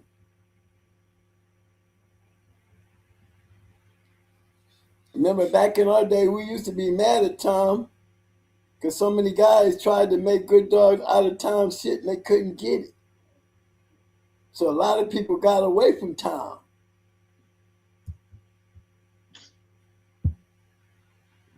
Thank God for Dolomite and LG Posse and Westside Hoorah. I know them boys there. There was, they made a change in the game.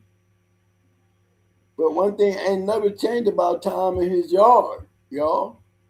Tom has never had great dog because Tom is a breeder. And he can sell 1,000 dogs and go out and buy at least 2 or 3 champions back to continue another 30 years of straws, then he's on the right damn track. Because what did he do? Did he do anything different than he was doing back in the day? No, he didn't. See, there go my people's Arsenal Kennels right there.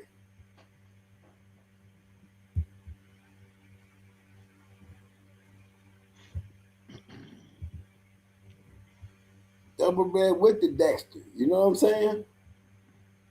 Let me see what you already know if he ain't bred it by now, you already know he ain't like it.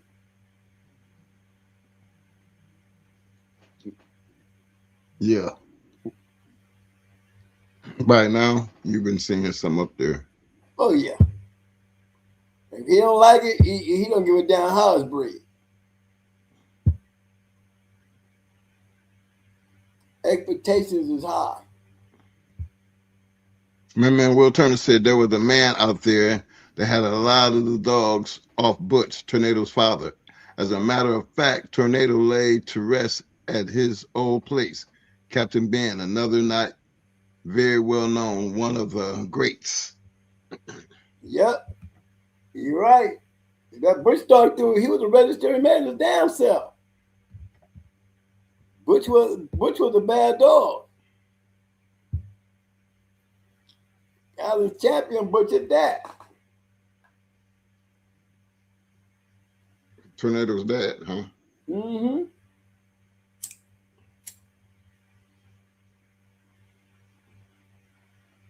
Yep. Frank Bunton and them, they knew old Kenny Allen and Fergie and all them. You know what I'm saying? Yeah. They always in that little cahoot category, you know. Frank Bunton, Sam Lambert, you know, that Erie PA, and you know Fergie, and they remember all. That's why they all Legion of Doom. You notice that area right there, that pocket. Yeah. Mm-hmm. That's a dangerous ass pocket right there, boy. That's a dangerous ass pocket right there. Remember that's that nine. Remember that Dutch's dog was up there smashing shit. You know what I mean? That champion Duchess female, she was smashing shit. She was out of Erie. That's what brought them fancy. That's why they went searching for Butch, because Kenny Allen. You know, wasn't too many people who did not like Kenny Allen. You know, he wasn't as bad as Fat Bill, but you had to have a little tolerance with him. You know what I'm saying? Mm-hmm. Because, and all in all, he was pretty cool people. You know, he didn't really color. He didn't really carry his prejudice on the outside as much as people think he was. You know what I mean? Right. Because look, McNasty, Mr. T only fell out with him because he was down there helping him. And he wanted Tater, and Kenny Allen changed his mind after he spent all that time down there with him helping him. And he waited till Kenny left. He went back and got Tater. And didn't he leave the dog that Kenny gave him? Yeah, he took the dog back that Kenny gave him and took Tater. And went on to make champion with Tater. The dog he wanted from the Giddy-up. Yep, Roadblock champion Tater. But you know, again, he wasn't really no prejudiced man. You know, he really weren't. He was just dealing with some thugs. Yeah, that's all. Dealing with some thugs, and you said you were gonna do something, you ain't do it, and they held you to that shit. You know? That's all. He should have known that. Bump up about that shit and got more than he can handle. You know, best you go ahead and leave that shit alone, because ain't no dog man worth getting murked over a dog over. You know what I mean? And he was, if it don't be for Rosty, man, he would have been a dead man that day. So would have. We was right there standing there when it all came about. Remember it happened when Kenny went looking for them. After that?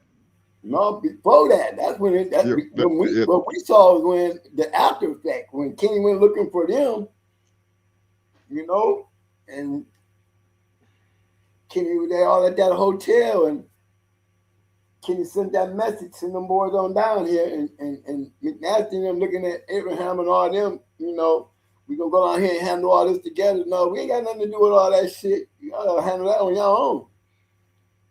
We ain't trying to bring that noise around here with us. You know what I'm saying? Well, you see what happened. They didn't want to bring no trouble. They didn't want to bring no heat. So, you know, they had to zip up out there the best way they can without the trouble. You know? But then now it's turned around. Now it's on Kenny now. Now he got an event going on, and They did him the same way that he did them. They pulled up on his ass. Thank God that it didn't get bad as it did, because the way them boys got in them cars was putting them guns together. I ain't seen nobody put guns together like that since the Marine Corps. I mean, you heard all kind of clack, clack, click, click, clack, clack, clack, clack, all kind of shit going on. When the old boy got out with that motherfucker barreled up, looked like a Like a grenade drum. launcher, like a grenade launcher and shit. I'm telling you, He man. got a drum on it. I was like, damn, Kenny, what the hell going on here? Kenny left his wife, his son, everybody in the car. Everybody. Left everybody. Took off running. You didn't leave why you leave the family, man? Well, I mean, I don't know. Put in a situation like that, I don't think they here to kill the family. I think they were here to kill you, Kenny. I would have been running too. I don't think they here to kill my family. They after me. Let me run down this hill, get them away from my family. Family ain't got nothing to do with it. So I think it would have been a smart thing for him to run where he did run. You know what I mean? Rest in peace, Kenny, because he handled it. He was a lucky man that day, because he sure was. Mr. T was crying. He was so damn mad. He was so damn mad. His man was crying. I mean, he wanted to put him down. He didn't give a damn who was out there. We kill all you motherfuckers, guys, like y'all don't understand what's happening here. That's how mad he was. Yeah. But the respect was due. You know, I mean, one thing about it, through all that, when it came down to the true respect of who house it was, you know, the dog game prevailed. You know what I mean? Yeah. Remember, we didn't end up doing nothing that night anyway because of that. You know what I mean? Yeah. But at least it didn't get worse than it was looking like it was getting ready to be.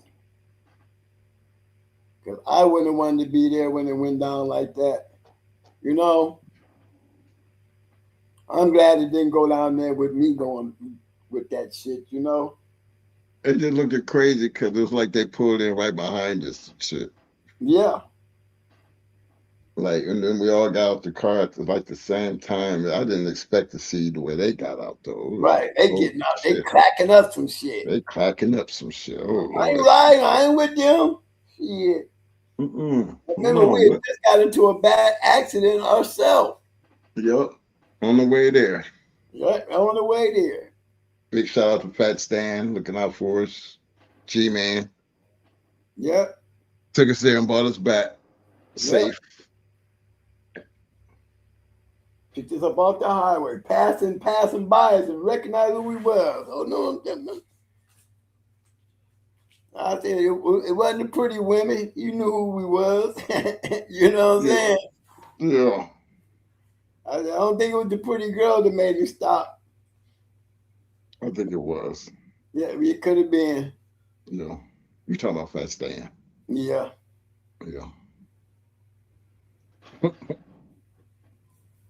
Yeah, fellas, we done seen some crazy moments out there. All right, Mo. Here, get this one. Okay. You ready? Yeah, last one. I think so. I think I got it.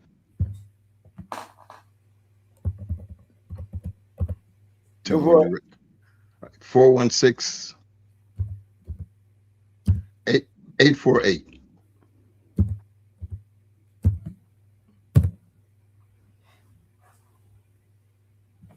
The good guys.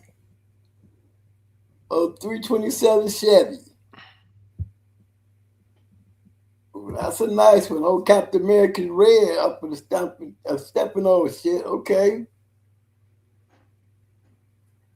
And look at old King Arthur up in there. Rest in peace there, motherfucking Captain America. I remember Bobby Lou up of Luke Cannon, Clean Mary.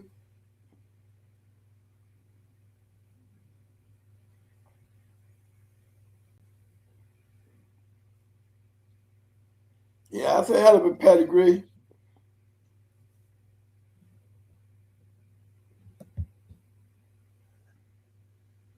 I like that top though.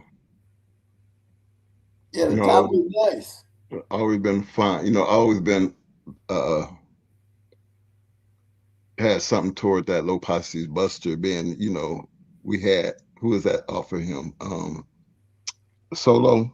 So low, yeah. Bad little bitch. I always had respect for that low posse shit because that was a bad little red bitch.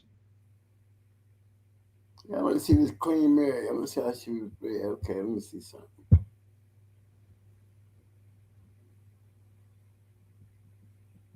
Yeah, that's right. It was Soldier Brother. I remember some of these dogs here. Yep. Mary Lou.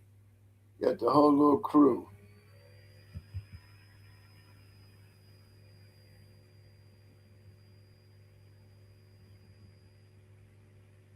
Yeah, I remember when they started crossing the Mary Lou stuff and the yellow buck and the cat. I mean, dog was bred to some of the best kennels out there. That's for damn sure. I see a Goofy Girl, Deep South. I see. Remember Yeah, her? there she go. That's my girl. That's what I'm looking for. That's her right there. Goofy girl.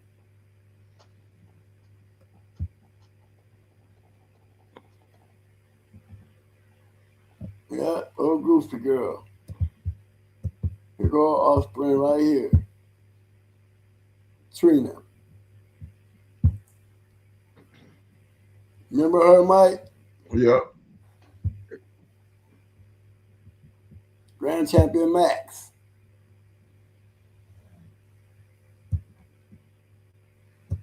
I was twisted in Terra.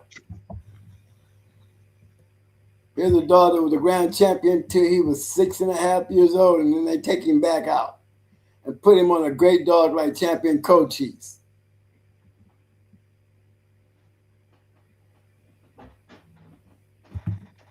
Well, it wasn't D South that did it. They sold him. They sold him, and some other guys did it. But yeah, I had the little mate brother and the sister to this dog.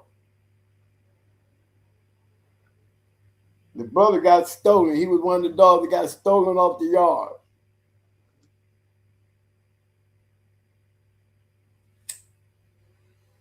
Mm-hmm.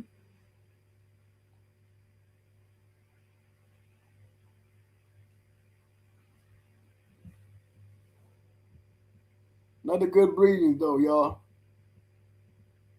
Yeah, I had a brother and sister. They were the ones I turned. I was driving down the highway and the people were blowing the horn, talking about, hey, your dogs are fighting in the back. They were puppies. I got them on the back of the truck. I ain't paying attention to what's going on behind me. I look back there, them damn dogs is goddamn battle royal back there. I had to pull over on the highway and take one of them out the cage and put him up in the front with me. I mean, when I say them puppies was hot at an early age, the whole damn litter was hot.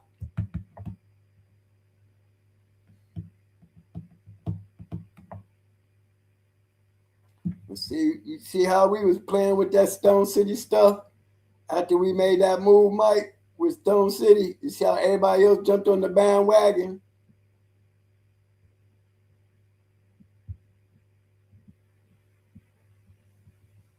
Yes, sir.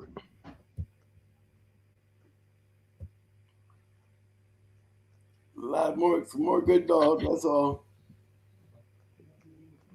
That shit down there look like the X-Men. Mm-hmm.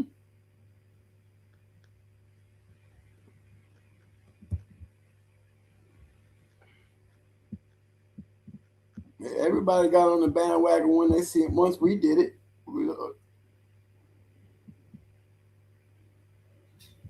Max threw some decent dogs, though. He threw some good ones.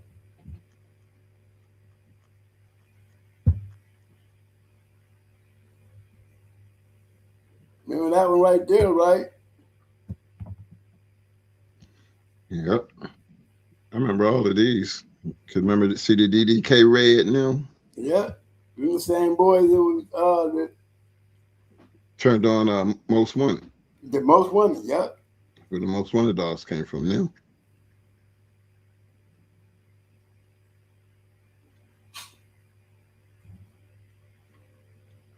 So you see a lot of these names pop up, fellas, as we'll go through these pedigrees that y'all have seen us pull up before, because based on the relationship that we had with a lot of these people.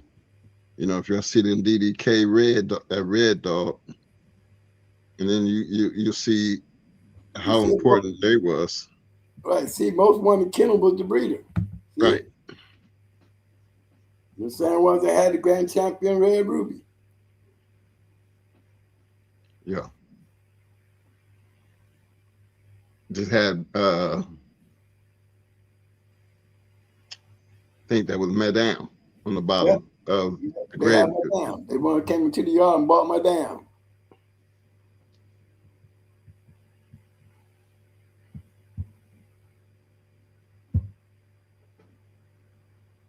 They go Mad Max and Bebe.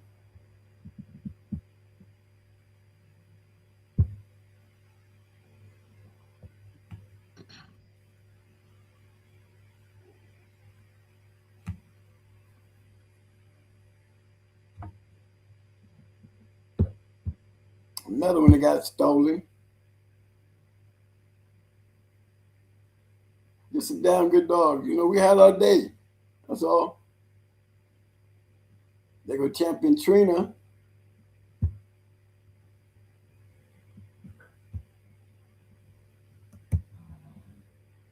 So when y'all hear us talking about D South, these are D South dogs. They got this dog right here from STP, is one of the dogs in Queen Mary off the Yellow Buck stuff. And she had a little mate brother that was a champion.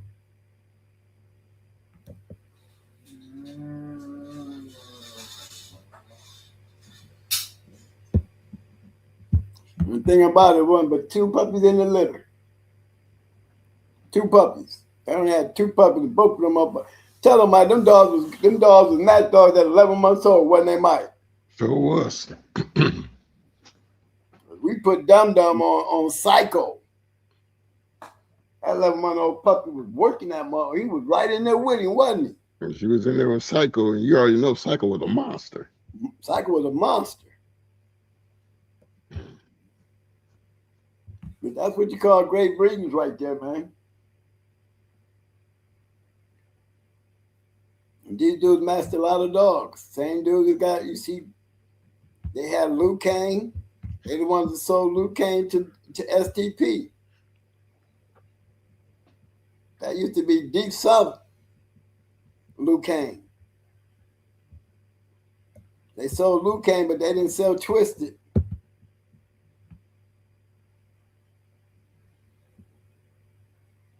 And this breed right here, remember I just said Goofy Girl bred the Yellow Buck. And, you know, right, they went and grabbed that shit after they seen the baby and them breeding, you know what I mean? It's just a whole story behind that one breeding that we made. Everybody jumped on that bandwagon. Deep South was there that night too when we did it. Remember that? Well, you know, I remember because it was a house full of them. House full of people. A house full of people saw us put them puppies on each other. Who were they about? How old was they? They was like 11 weeks old. They weren't even 12 weeks. We just took them and just treated them like they was grown dogs. Okay, you get on that corner, we get in this corner. No, we ain't bumping nothing. Just put them in the corner. Not face them. Yep. That's all we did. Them dogs ran up out of there. All 6 of them ran up out of them corners like grown dogs. All 6 of them. And that's what created, that's what began the Mayday Stone City frenzy.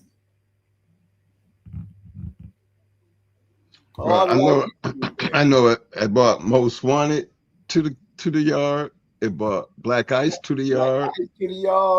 Bought Stone City Tony to the yard. Bought Mad to the yard. Don't forget Mad. To the yard. Bought everybody to the yard. Everybody to the yard.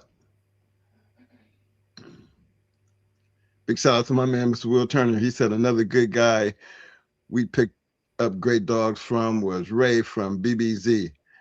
and at prices that would blow your mind. BBZ, Yep. Red Ace, ROM, Battling Red, POR, and many more. Yep. That's why we talking about, Mr. Turner. These people need to be known. This is a platform to bring them all in and share that information with us. We need to be throwing up pedigrees with these people. Show these people what these men dealt with. Give them an idea of what their yards really looked like back in the day. Mm-hmm.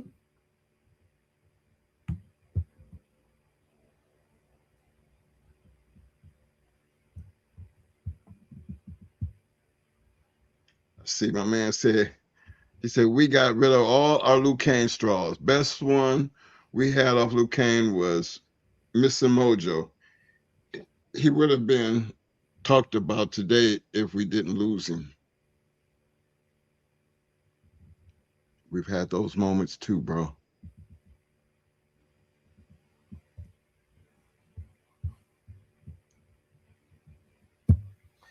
Luke Kane had to be bred. If you notice, all of Luke Kane's best dogs was bred to Stone City Dogs. See, a lot of people don't know that. His best shit came from Stone City Dogs.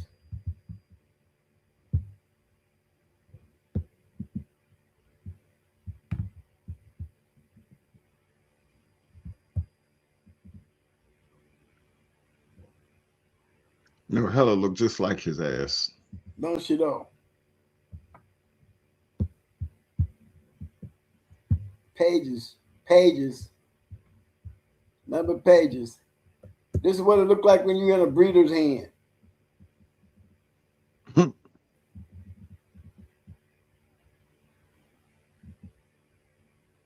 Mexico. You know what I'm saying?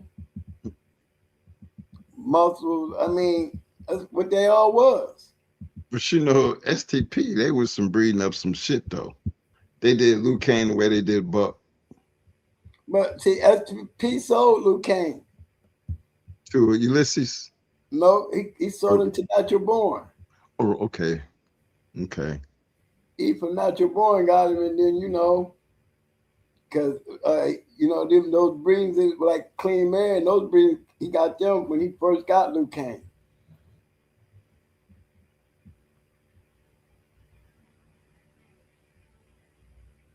Kudo, see? That one right there, Black Ice. That Kudo dog. That's a red tide now. That was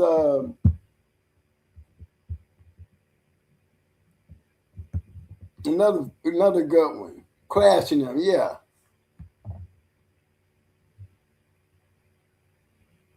Hollywood Bull to Dolly, that crash dog. It crashed. He went like 4 hours.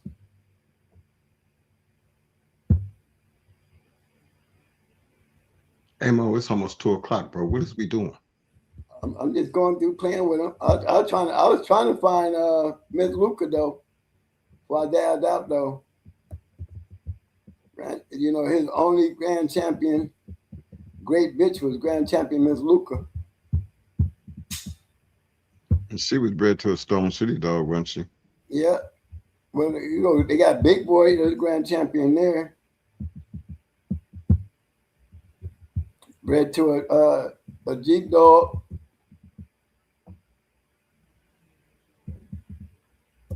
And then you can't believe that one right there because that's them CCC boys, you know. I see Gameville, they go Gameville, they have one. There she go. I'm cool after this one. That's her. Grand champion Miss Luca, his only real grand champion. I got a picture with her with Jesse.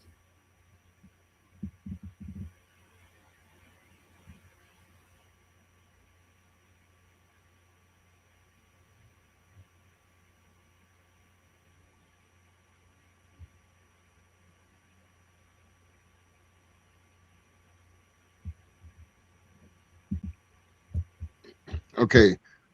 I got one more pedigree and then we're done. Okay. I'm ready.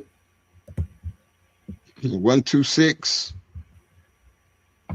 Okay, hold on. Let me get this right now. Hold on. 126. Hold on.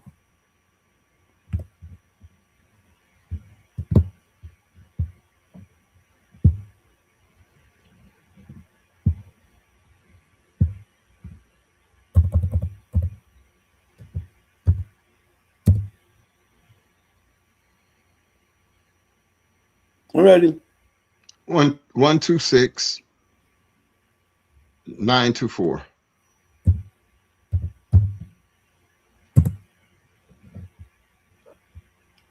Fine, Sean B. Missing Mojo. Okay, that's another nice one. That Boomer, the same BB. Yeah, STP BB. Yeah, that's a good one there.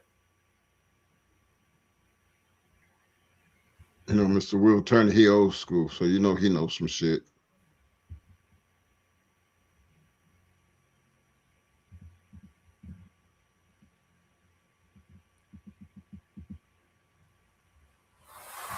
I'm telling you, man, Sean was a good producer. He produced some nice dogs. But he look how he bred his shit though.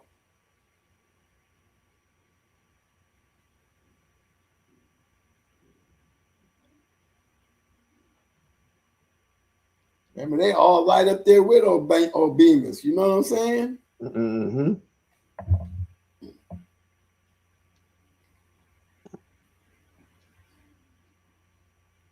That's a good one.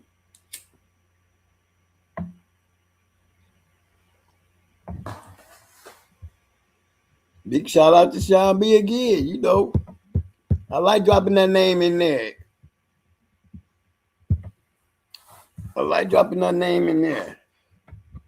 Guys, a lot of you guys just don't be knowing. Like I said, you go there and you start listening to them songs. You start picking up some of them names. Y'all be surprised. You know, look at the dogs, the names and the people that we bought up that you actually hear their names, and then you look at the dogs that they was messing with. These were real bulldogs. They wasn't playing, man. That's on some real shit too now. Okay, I'm back on the game front. Big shout out to my man John Noel coming through with a 2-piece showing some love. Appreciate that, fam. He said, just thanks for the bulldog talk. Appreciate that, fam. Hey man, we can finish the show off with this video, man. Then we can call it a night. Hey man, I want to thank everybody for showing up, showing out. Don't forget to hit that like button if you haven't already done so. And to all my viewers out there, if you haven't made it to this part of the video, don't forget to hit that subscribe button if you haven't already done so. And make sure you hit that like button. Don't cost you nothing. It's for free. Hey, once in a while, show your boy some love and hit that cash app over here to Mo. There you go, right there at the bottom. Support the channel. Don't matter how much you give. Could be 99 cents. It's going to be appreciated because it's not the amount that matters. It's the thought. Much love. Okay, fellas, y'all know what time it is. If you enjoyed this show this evening, please help me out. Help me out. Here, I got my man Pitbull Pat said, glad I finally got a chance to chat with you guys. No, that is our pleasure, Pitbull Pat.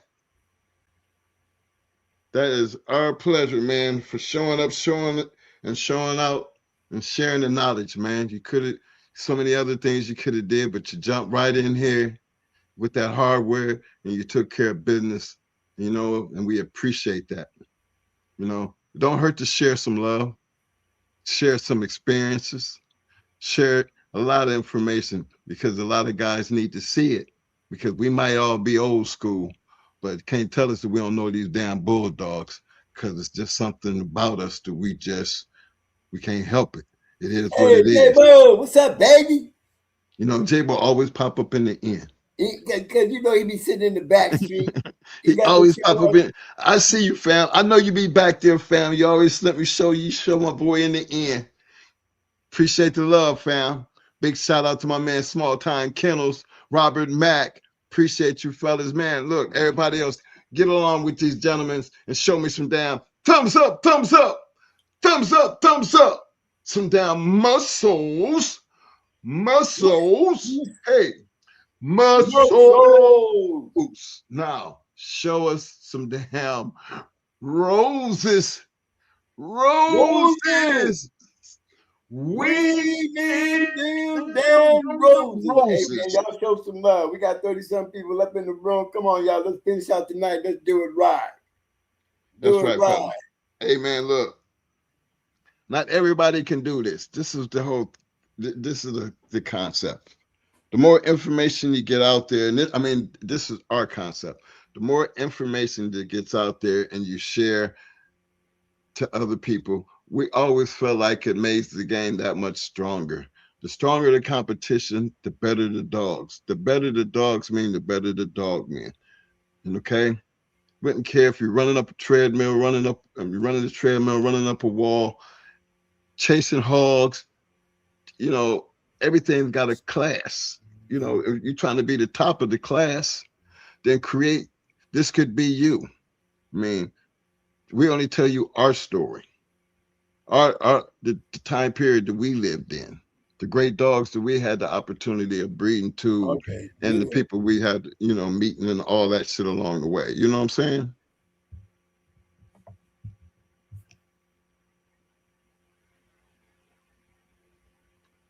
Oh, you put the J-Boo up there.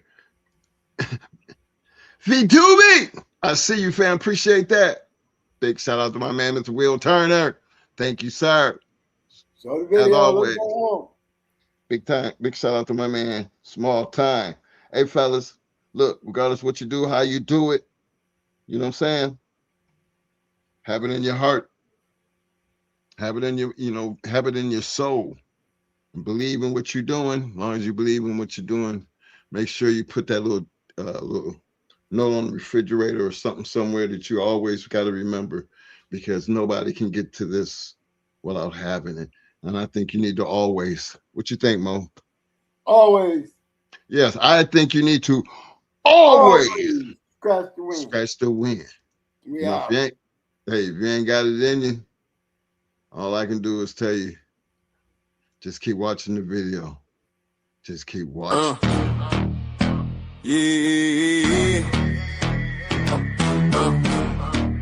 Better know my head, but don't talk about it, be about it.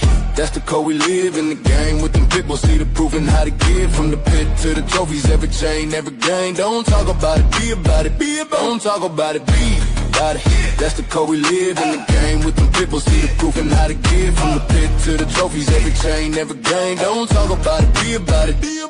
Most wanted kennels in the spotlight. Danger alert come with the name. Super Kennels competition, all built for the fame. Work Kennels was the work and work, while Cherokee kept the game strong. Evolution built a bloodline where the heart come from. These dogs ain't hype, they the truth in the pit. Every pedigree stamp when them paws hit the street. Ain't no fairy tales, just that real yard grit. Don't talk about it, be about it. That's the pit bull script. Shout the brothers with the backbone thick. Veer brothers, color brothers, Bishop brothers legit. They don't talk about it, they be about it every day. Put the work in and y'all let the results say. Them boys on the rise, yeah, the circle stay tight. Plow boys, wall boys, Havana boys in the fight. Different flags, same grind, same fire, same spit. Don't talk about it, be about it. That's the litmus test.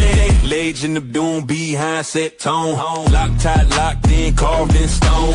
Church boys hold it with the pit bull gauge. Fruit colors on man, Sean B in the maze. Arsenal game bill, but your knife stay sharp. Only in America, walk them down Ram in the dark. DSK and metal, high dog, pound by hard when they hit. Praise to the men who rock this shit. Don't talk about it, be about it. Yeah, they live it. Fat boy the legend, Lil Buster, real strong. Southern bulldog, keep the bloodline long. Latin force pressure, sniper don't miss. Shaded day, shaded with a killer instinct. Twist, super night power, unit whole rank. Boot camp, click hitting like a Sherman tank. Little fine with the vision. Tennessee dog pound, got their eyes on the pit. All legendary and little shit. Don't talk about it, be about it. Yeah, they built it brick by brick. Talk about it. Yeah, they built it brick by brick. Talk about it. Yeah, they built it brick by brick. Talk about it. Don't talk about it, be about it. Don't talk about it. That's the yard law, from the pups to the legends, everybody stand tall. Every name on this track got a story that's lit. Don't talk about it, be about it. Every name on this track got a story that's lit. Don't talk about it, be about it. Call this some legendary pit bullshit, pit bullshit, pit bullshit, pit bullshit, pit bullshit, pit bullshit, pit bullshit, pit bullshit, pit bullshit, pit bullshit.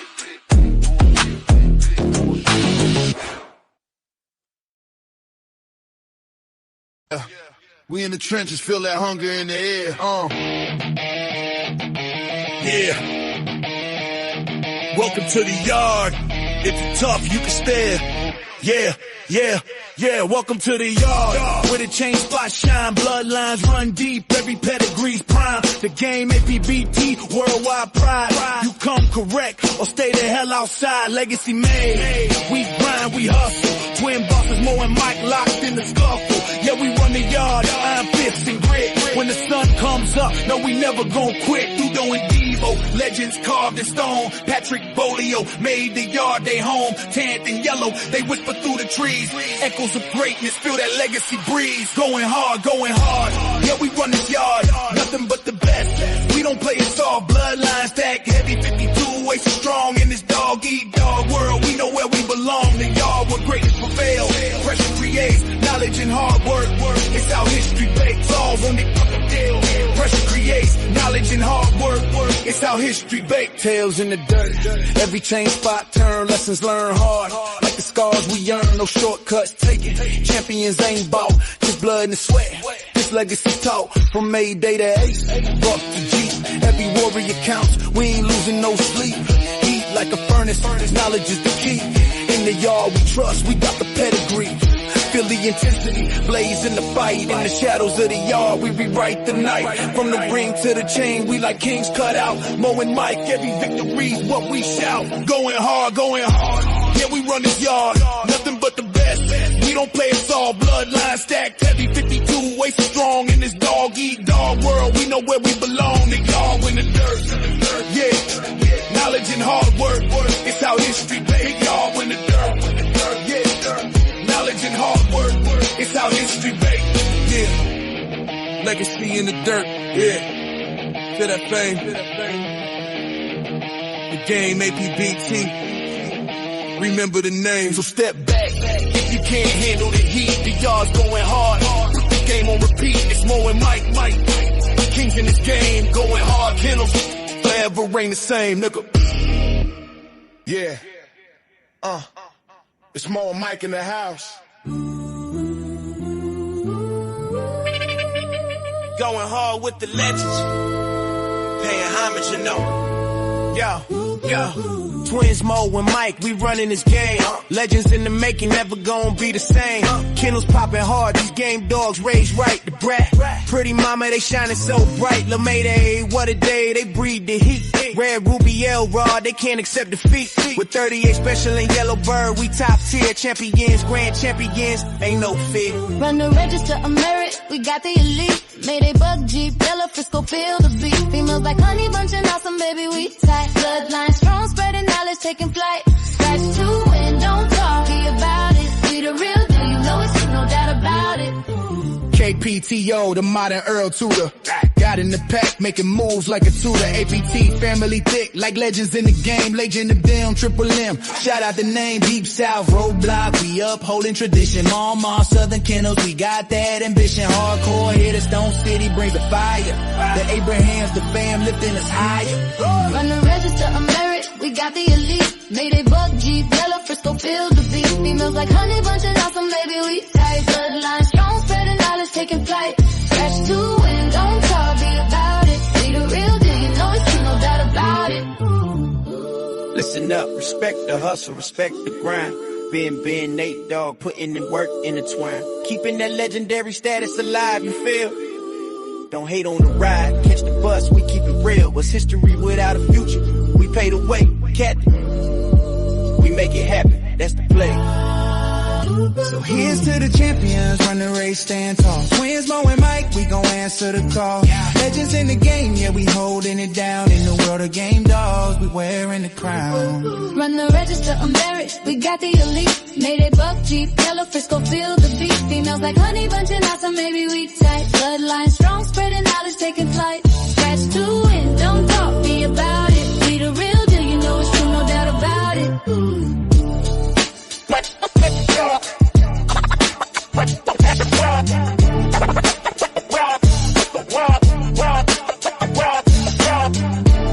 Shout out to Ohio Cash, the man with the plan, Rastaman, boom, schoolboy, aka the... There's levels to this game!